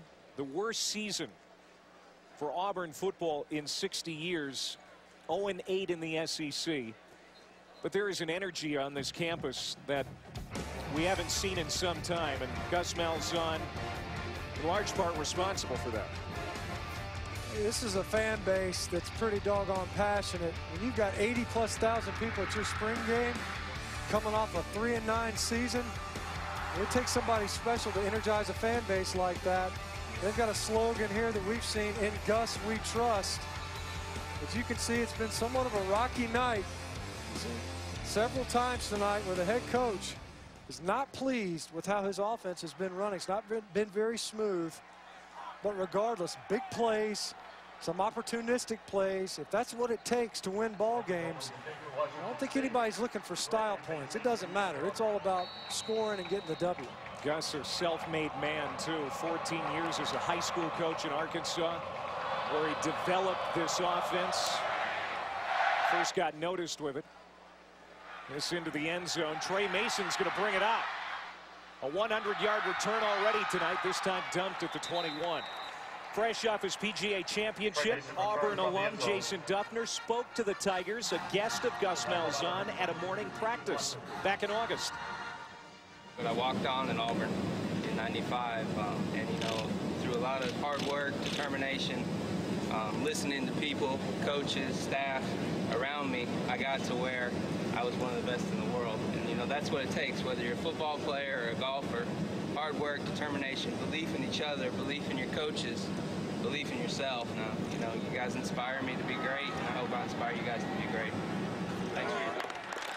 Gus Malzahn bringing in Jason Duffner, a big Auburn Tigers fan. Trey Mason on the carry. As that run by Trey Mason, a gain of 4. And Gus Malzahn watched Duffner win the Wanamaker Trophy, and he says, you know what, I think I can use this to my advantage. I thought we were listening to Ray Lewis right there. That was passionate. I'll tell you what, Jason Duffner, a heck of a golfer. And as much energy as they have in practice, maybe they needed a guy to come in and give them a soothing yet motivational speech. Didn't know that about him. A former walk-on to the golf team here. That's pretty impressive. Second down and 6 for Auburn, leading by 4 now here late in the third quarter. Marshall to a wide open receiver, caught at the 30-yard line and out to the 37. Catch there by Jalen Denson. Denson, 1 catch in 23 career games, but had a big spring and gets his first catch in 2013. He was a name that was mentioned in our meetings as well, a guy that they hope emerges at the receiver spot. Again, another opportunity for Auburn to push the ball downfield. First and 10 from the 37. It's Grant again. Finds some room to midfield and brought down out by his helmet by Deion Buchanan. Another high tackle. Deion Buchanan, when you look at him, he's a headhunter in that secondary. We've seen him. You know, this one right here is a clean tackle. We saw it earlier in the ball game. He's the one that lit up Corey Grant. Ended up getting a personal foul afterwards. That's a big physical safety, but regardless, a big productive run for the Auburn offense in the first down. Now Marshall on first down over the top. Man open. Just off the fingertips of Ricardo Lewis. Lewis at 6'2", has long arms, but couldn't get under this to bring it in. This time Lewis, you see him at the top of your screen, he's running a post. You'll see him break it towards the center of the field, and then he has to adjust back out. If Nick Marshall leads him towards the center of those 2 hash marks, he runs right under the football. As it was, Lewis had to adjust back out to try to get to the football, and it goes right off of his fingertips. Marshall now 6 for 14, 74 yards passing. He'll dump it off short here to Quan Bray. This guy's got speed to burn. Lowers his shoulder, gets the first down. And he laid a hit on Deion Buchanan. Buchanan's been throwing his body around all night, and this time he was on the receiving end. Pretty athletic play just to get that pass off. Nick Marshall having to dump it over outstretched arms. And now you can see this offense starting to click a little bit. And it might be owing to those deep shots just to loosen up the defense enough so that they can't sink in on the run game. A broken play, incomplete. The offensive line never moved other than to Smukes. Explain this to me. I think maybe they thought that they drew him off sides. Sometimes when you get a free play, the quarterback will go ahead. The quarterback and receivers will say, forget it, let's take a shot. There were no flags thrown. The defensive line didn't do anything either, incidentally. You don't move, we don't move.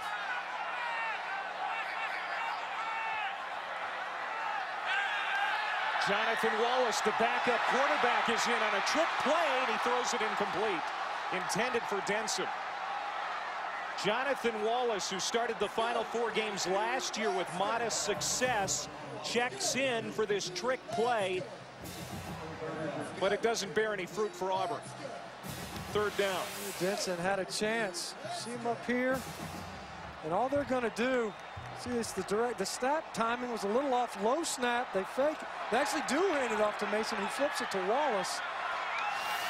That's one of those gadget plays that defensive coordinator Mike Bresky talked about when the perimeter players are 5 and 6 yards backed off the line of scrimmage in this Auburn offense. That's a trick play. Tip. Hit at the 40 is Sammy Coates. Great coverage by the Cougars. It's a loss of 2 on the play. Tana Pritchard, the weak side linebacker, made the stop, and it's going to bring up 4th down. And this is going to be a punting situation for Auburn as they're well out of field goal range for Parkey. You can see it, 2 shot plays on this series. One downfield, Ricardo Lewis unable to make the adjustment to Nick Marshall's throw that was outside of the intended direction of the route, and then the gadget play that could have worked but didn't. Wallace kind of falling backwards, too much air under the ball, and then went conservative on 3rd down to punt away. Stephen Clark trying to pin Washington State deep. Not a particularly good kick for a very good punter, Stephen Clark, but it takes a good Auburn roll to the 10. How about the English on that for Clark? That's a 33-yard punt. Now it's college football like you don't see anywhere else. A combination of opinion, information, and entertainment. College Football Daily, Monday at 1 Eastern on ESPNU, also live on Watch ESPN. Of course, this is the last year of the BCS. Next year, a 4-team playoff. And gonna miss it, or are you looking forward to 2014?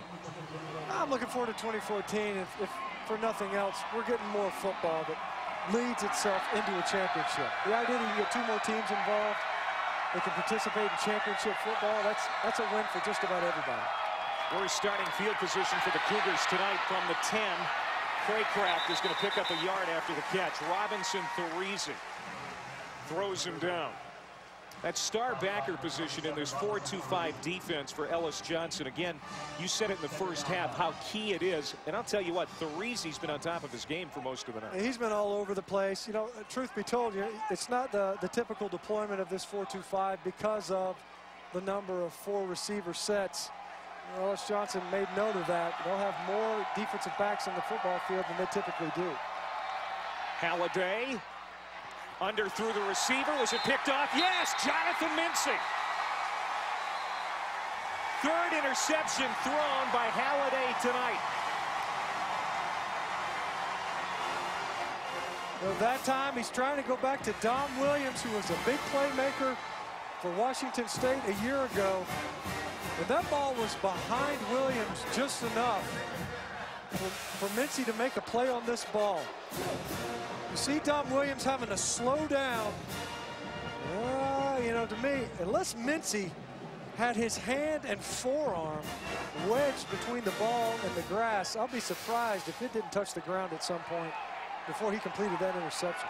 Now they're calling it incomplete. Yeah. They're calling it incomplete. No review on the play. 1st down. Ricky Galvin. Sometimes that's the worst thing that could happen, Clay. You think you got a turnover. Seems like the ruling on the field is going to support that. Ends up that it's an incomplete pass. It's like this quick change mentality on your defense, and they get caught up short. Halliday able to find Galvin for the 1st down yardage on the heels of that would-be interception. So that's 2 interceptions that Mincy should have had tonight. He dropped one, and then that one just ruled incomplete. Halliday over 300 yards passing tonight. Now Caldwell on the run, and it's a good one. Out to midfield, DeAndre Caldwell, the first-year starter at running back, brought down by Jermaine Whitehead. And it's a run of 25 yards, and that's how the third quarter comes to an end. What a game. Auburn with a 4-point lead on Gus Malzahn's debut as head coach. We go to the fourth quarter on the Plains.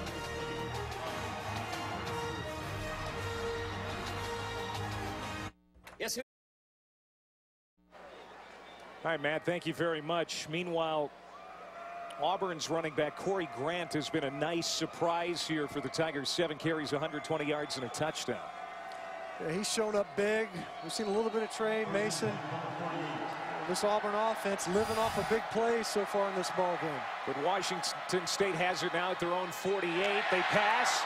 A collision at the 33-yard line between Ricky Galvin and Jonathan Mincy. It lands incomplete, 2nd and 10. Jonathan Mincy is not going to get any interceptions this whole season.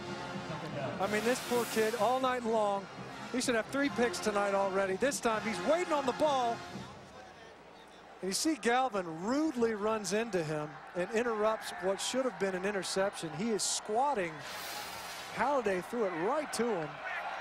You see Galvin just running his route, but he won't make a play on the ball. Mincy unable to complete the interception. Ellis Johnson raves about Jonathan Mincy and his work ethic. Over the middle. Incomplete. Craycraft couldn't bring it in. So now 3rd down and long. As Davis, the senior from Birmingham, on the coverage. That was the 51st pass of the night in this air raid offense. You see Connor Halliday on 3rd down. That's not a bad percentage, of course. Auburn able to substitute. This guy right here, Montavious Adams, a freshman, he's been a nightmare so far tonight in pass protection. He does a good job of splitting the 2 protectors. This time they peel him out. Nowhere to go with it. Halliday throws it away, 4th down.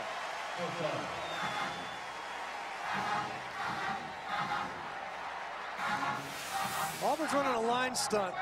Watch Adams. He and Sanders are going to cross. And what Adams is going to do is when he sees the back scat out, meaning he heads out to the flat, watch him. He spreads out. He sees that back, work it out into the flats. Ellis Johnson talked about this. Because the ball comes out so quickly, and because there is a weakness in coverage out in those flats, that he would peel the defensive end. Montavious Adams was stunning to that defensive end position. High kick for Bolin. And Davis, fair catch at the 15. Montravius Adams, 6'4", 305, true freshman out of Vienna, Georgia. The future is bright for that D-line at Auburn.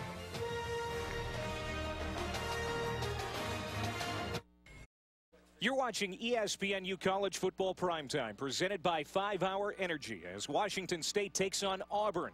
Due to time constraints, we move ahead in the action. ESPNU College Football Primetime is presented by the makers of 5 Hour Energy. Take it after lunch. Be clear and alert for hours. That's Toomer's Corner. Absent those live oaks, they were finally removed after they were poisoned a couple of years ago. They still roll Toomer's Corner. They don't roll trees now. They just roll the Highline wires. That was the original tradition. Ricardo Lewis. Penalty flag. Lewis down at about the 35-yard line. Brown made the hit. And he may have been held beforehand.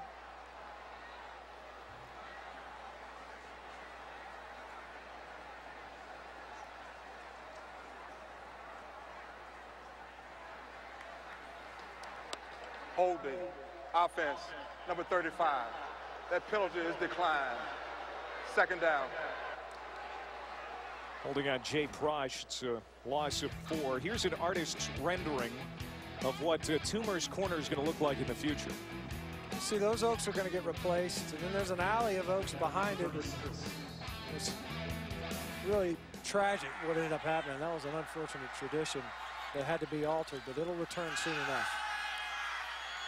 Marshall on 2nd and 15 has to change direction. Sidesteps a tackle at the 40. Not bad. Daryl Paulo runs him out, but it's a 7-yard pickup on what could have been a loss of 7 at least. You see Nick Marshall, they're rolling him out. Brandon Fultz deep. But because of the pressure, he has to change direction and reverse field. And you see there, that's Daquan Brown that he's shaken. Otherwise, it would have been a tackle for loss. They had to regain some of the yardage. Still facing a 3rd and long. Just under 10 minutes to go. Marshall on 3rd down, complete to Lewis, but he stopped short of the 1st down. So Daryl Monroe makes the tackle, and now we'll see what Auburn decides to do here on 4th down.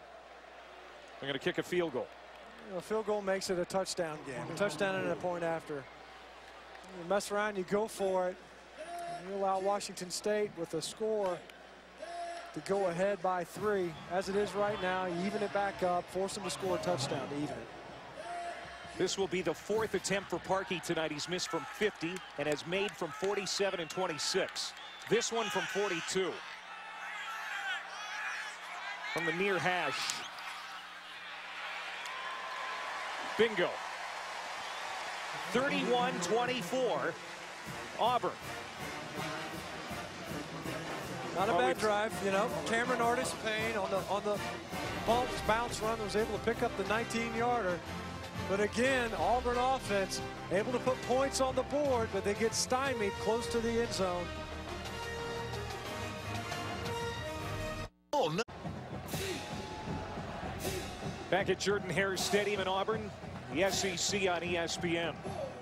This crowd of over 80,000 watching this one here tonight. As we remind you, ESPNU, the home of the experts, every Tuesday, 1 Eastern. Home for passionate college football fans as our experts break down the week, look ahead to the next week. 1 o'clock on ESPNU every Tuesday. That Auburn drive, 10 plays, 56 yards in 3:50. But again, they settle for a field goal, the 3rd of the night for Cody Parkey. But again, we're close to 4 minutes time of possession. The first half, they were keeping it for 2 minutes, 2 minutes, 20 seconds. The defense getting right back out on the football field. And at least allow their defensive teammates to get some recuperation. Caldwell to the 30-yard line. Washington State will come back out on offense. Led by Connor Halliday. They're only down a touchdown with a lot of time yet. 9:02 to go. On Halliday, when he led their field goal scoring drive, made some plays with his legs. In the passing game, it hasn't been clicking so far this second half. You look at it, though, somewhat improvement. You see the completion percentage up. Passing yards already very prolific, 305. They've hit some big ones. He's been picked off twice tonight. Could have been picked off a few more times. Caldwell again. Short gain, 2nd down. Connor Halliday again, this is his job now. It's a situation where he's the #1 guy, doesn't have to switch off with Jeff Toole. Toole on to the NFL. The undrafted free agent who signed with the Bills will start the opener against the Patriots because of injuries in Buffalo. Halliday steps out of the pocket, throws on the run, and it's Marks. Gabe Marks with the 1st down reception out at the 45-yard line. You see Jeff Toole, his counterpart a year ago for Connor Halliday, undrafted, pretty good numbers when he was at Washington State. And he's starting the season opener for the Buffalo Bills. Doug Marrone in his first year, having left Syracuse as their head coach, to having the former Cougar as his starter. Auburn rushing 4. It was nearly incomplete, but Teandre Caldwell made a nice effort to get the grab. It's a short gain of 3. And we go to Twitter, and you can see that Jeff Toole is keeping an eye on this one tonight. You see him supporting his alma mater. I bet he liked that catch by Teandre Caldwell. That was a pretty nifty one-handed grab. That's bailing out your quarterback. Right, he was in to protect, too. He just kind of leaked out into the flats there, trying to give Halliday somewhere to go with the football. Halliday now 320 passing, a touchdown and 2 picks. 2nd and 7, quick fire, complete, first down. Williams to the 40-yard line. Christoph Williams, a gain of 12. Whitehead, the field safety, making the tackle for Auburn as Washington State is moving the football with 7:15 to go. Nice catch by Christoph Williams, a big body, 6'2", 215, and you could see him there. You know, this offense, if you're allowed your receivers to make the possession, get the reception, and then run after the catch, he was able to pick up another 4 yards after contact. This time Halliday hands off to Laufasa. And that's one thing about Washington State's game tonight that's been fairly impressive.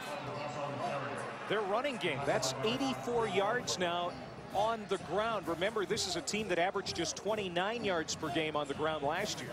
Which is abysmally, that's historically low. You'd have to go back to 2007 to find anything close to that. And incidentally, that was Texas Tech under Mike Leach.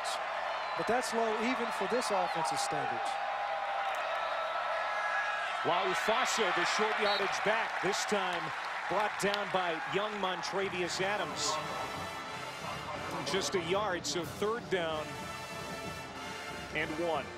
Once again, Montravius Adams able to get to Laufasa before he can get ahead of steam. We saw this earlier tonight on a 3rd down where Adams able to get penetration. He's already down on the ground, but he's still able to get his arms up and disrupt the run. And you'll see here, keep an eye on the back out of the backfield. They're going to run 4 verticals. They can and hit Caldwell as he leaks out into the flats if there's nothing downfield. They call it 3rd and 2. Incomplete. 4th down. Christoph Williams, I think he was out of bounds anyway. Then Halliday took a shot. We'll see if they bring out the field goal unit or they go for it here. This is part of the offense. You know, talk about you have to field the coverage, but once again, big number 1, Montravius Adams. You see the collapse. Look at that power. That's just running right through John Fullington with a bull rush, collapsing the pocket quickly, and Halliday having to throw with a big paw in his face. They're going to go for it. Caught. First down. Gabe Marks to the 25-yard line. Marks, the sophomore, grew up a UCLA fan, but his granddad said, go out and see the world. So he went to Pullman, Washington, and now he's playing for the Cougars. Hey, that's one way of doing it. I'll tell you what, it's the shallow cross pattern that works so well in the offense, and you see there Halliday able to stick with him and lead the receiver into the throw. Pumping, Halliday. He's going to throw it away. They are now 8 for 15 on 3rd down tonight. It's not a bad number when you look at it. In fact, that's awesome when you think about what you need to do to convert 3rd downs. Auburn, they were pretty poor on 3rd down last season, and then here tonight to be above 50% and continually moving the sticks. It looked like there that he was trying to get to River Craycraft, didn't like what he saw and went to the stands.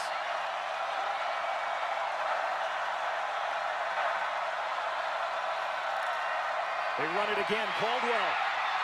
Good one. Going to mark him out at the 8-yard line. First down, goal to go for Washington State after the 17-yard run by Marcus Mason. The first down, they had trips to the top of the screen. They just did an excellent job. Gunnar Eklund sealing the defensive end inside. See there, to me, it looked like Nosa Igwe just got sucked inside, trying to get pressure upfield, and Caldwell able to leap to the perimeter. Halliday, 1 touchdown pass already tonight, going to the end zone. Intercepted! Robinson Therese, the star backer. Connor Halliday has been picked off 3 times now tonight. These are the decisions. You get down, you're in scoring position. First down, you see it's an out and it's up. And Robinson Therese is just sitting. He's waiting on it, reading the quarterback's eyes. Watch him looking in the backfield. He just feels the receiver, knows the ball's coming out there to him, knows he's got help over the top by Jonathan Mincy. The route was going right into coverage. It was as if Halliday had already predetermined where he was going to go with the football. We've seen this a couple of times tonight. He threw it right to Holsey in the first half as well. 3 picks already for this defense. Corey Grant, big run on first down. Out to the 38-yard line. It's a run of 17. Again, just 2 interceptions for this defense a year ago. The Tigers have 3 tonight. Yeah, Robinson Therese involved in 2 of them. And this is that position. Justin Garrett tonight, because of the passing aspect of Washington State's offense, Therese and his defensive back skills, he spent a lot of time out there on the field. He's done an excellent job in coverage. He's contested passes. He's gotten the ball in his hands. A couple interceptions now, and the defense generating turnovers, something they didn't do a year ago. Mason cuts it back up. Ball comes out. And Washington State says they have it. And they do at midfield. So just like that, the Tigers, who could have put this game away, give it back to Washington State.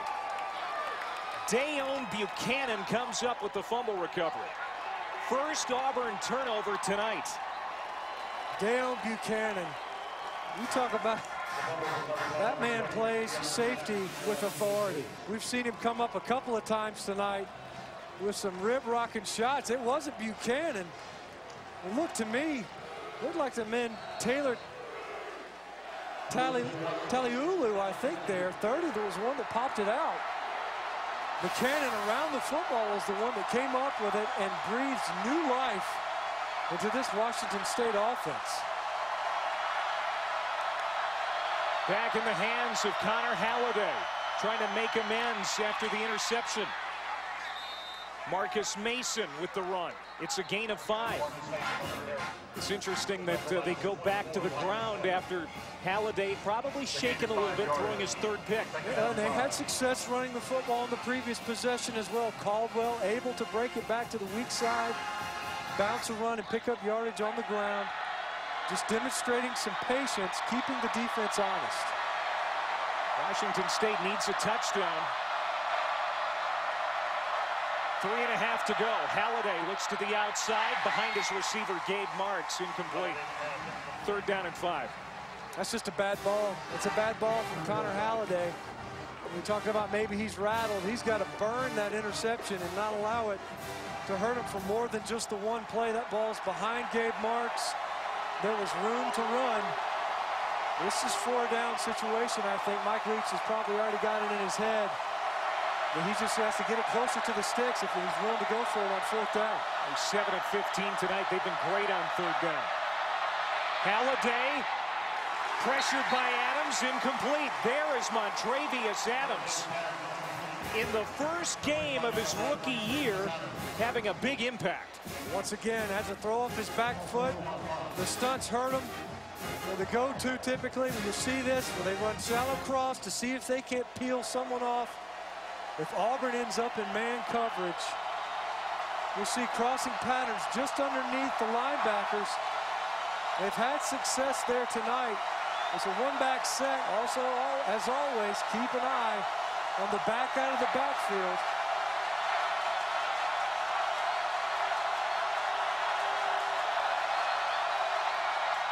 It's a run. Caldwell, first down and more. To the 32-yard line. Teandre Caldwell rips off a 12-yard run. Twice now tonight where Auburn commits all their defenders to the line of scrimmage. Washington's able to cover up everybody. You'll see there, nobody's playing at the 2nd level. Elliott Bosch does a great job on Chris Frost, who had already committed to the line of scrimmage. The draw play worked perfectly. Now back to the air. He tried to force it in there again into double coverage.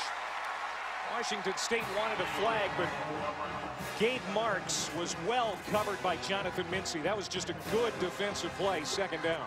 Jonathan Mincy's been around the football seemingly all night. When it comes his way, he's had excellent coverage. Connor Halliday felt like he had a shot at it. It was a contested throw, though. This young secondary was a little bit of a concern, especially in the safety position.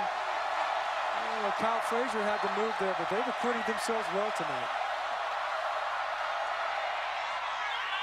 I don't know where he was going with that. The closest receiver was Isaiah Myers. It's third down.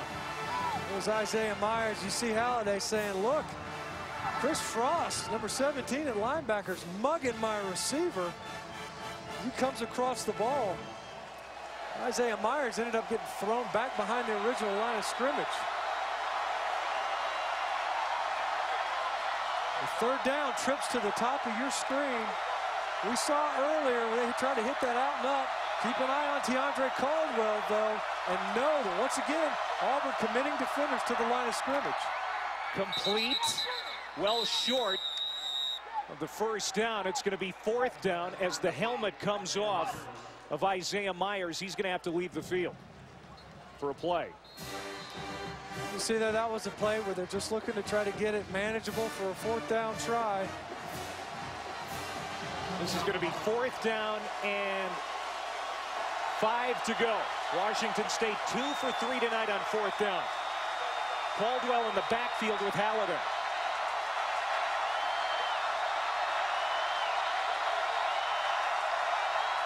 Keep an eye on this guy right here. They've had a difficulty keeping him out of the backfield. Play clock down to 2. They get it off. Halliday throws incomplete. Auburn will take over.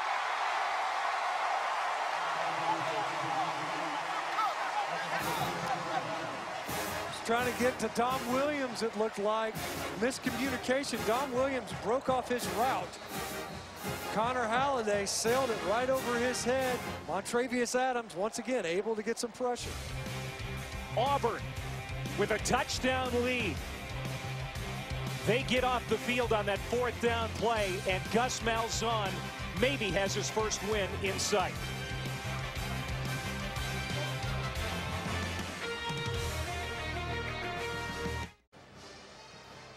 You're watching the SEC on ESPN. Over 85,000 in attendance tonight here at Jordan-Hare Stadium. ESPNU features the most thorough college football show in the land in BCS Countdown. Analysis, discussion. Talk about the upcoming games and interviews with college football coaches and players. BCS Countdown Monday at 6 on the U. Also live on Watch ESPN. Maybe this crowd is just over 2 minutes away from celebrating Gus Malzahn's first win as Auburn head coach. Washington State, some great opportunities here in the fourth quarter, but they couldn't capitalize. No, they couldn't, although you know what? On the previous offensive possession for Auburn, they thought they were going to go in their 4-minute drill and just kill the game. A turnover gave Washington State another opportunity, but that's stuff on fourth down, and then close to a first down run here. Corey Grant had a nice run on their previous possession. You see now already Washington State seeking to try to preserve whatever clock that they can. They've got 1 timeout remaining. Auburn has 2 as the clock goes under 2 minutes. And this offense, if Washington State can get it back, is designed for situations just like this. Passing, moving the ball quickly, getting up to the line quickly. So it's not like Halliday won't have a great opportunity if they can get the ball back. Yeah, they don't just stand on the gas the whole time, but they rarely huddle. You know, it's almost business as usual for them. So absolutely, if they get an opportunity. But here tonight, I don't know how we could overlook the performance of Robinson Thurese. Look at those numbers. 2 picks all by himself. Nice and even for last year's production. He's our Wrangler 5-star player of the game, Robinson Thurese. Now, what does that mean for the other star backers? Justin Garrett now going to be in a different role, or what's going to happen there at that position? Let's keep in mind, you see there, ball off of Bertoloni's hands, and then right there on the out and up. Good job keeping his eye on the ball. But as far as Justin Garrett's concerned, keep in mind, Auburn's got to play LSU, Georgia, a couple other big physical football teams, you don't want a 205-pound star backer out there. Justin Garrett, he's got range as well. I'm thinking that's where we'll see more of him at 6'1", 220, more of a linebacker type. Therizi, as a former DB, who's kind of placed in that star position, fits the offense that Auburn was going to face defensively today. And he played well, did he not? Oof. All around the football, quite a bit, 7 tackles, not just the 2 interceptions, several passes defended. He had a whale of a ball game. Nick Marshall taking that play clock down inside of 5. They give it to Trey Mason. Smartly keep it on the ground. He's out to midfield. Again, Washington State with just 1 timeout remaining. And they use it here with 1:20 to go. You know, we talked about the importance of this game for Auburn. They host Arkansas State next week, coincidentally where Gus Malzahn coached last year. But then they have Mississippi State the following week. And when you play in the SEC West, the schedule is always tough. If they drop the game against Washington State, it puts a bad taste in their mouth.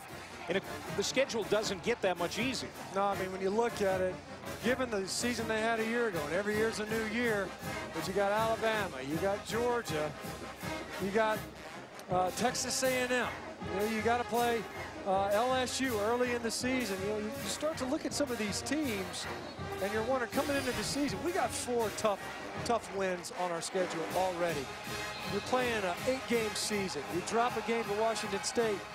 That means you got to squeeze out 7 wins. You got to get 6 to get bowl eligible in a crowded conference. You know, you lose, you lessen that margin for error. But it also, again, after the season they had a year ago, I think more than anything else, it's a tone. It's the tone that you've set for the season. And in your season opener, if you struggle, and if you come out with a loss, the pall that can cast on the balance of your schedule, that can affect other ball games. Marshall gives it to Mason again, straight ahead. 3rd down and about 2. As the clock now moves in Washington State, helpless to stop it. They're out of timeouts. They're going to run it until they can stop it, too. They're just popping Alex Kozan around, leading up. Mason doing a good job of following his blocker, just slamming it up in there and milking clock. For Mike Leach, some positives tonight. That running game looked much better. But again, Connor Halliday turning the ball over too much, as Marshall will now go into victory formation with this offense and takes a knee. You know, tonight, Auburn's got a lot to work on offensively, but what it comes down to this, you got to do what it takes to get the win. They took some punches. The opening series, Washington State goes right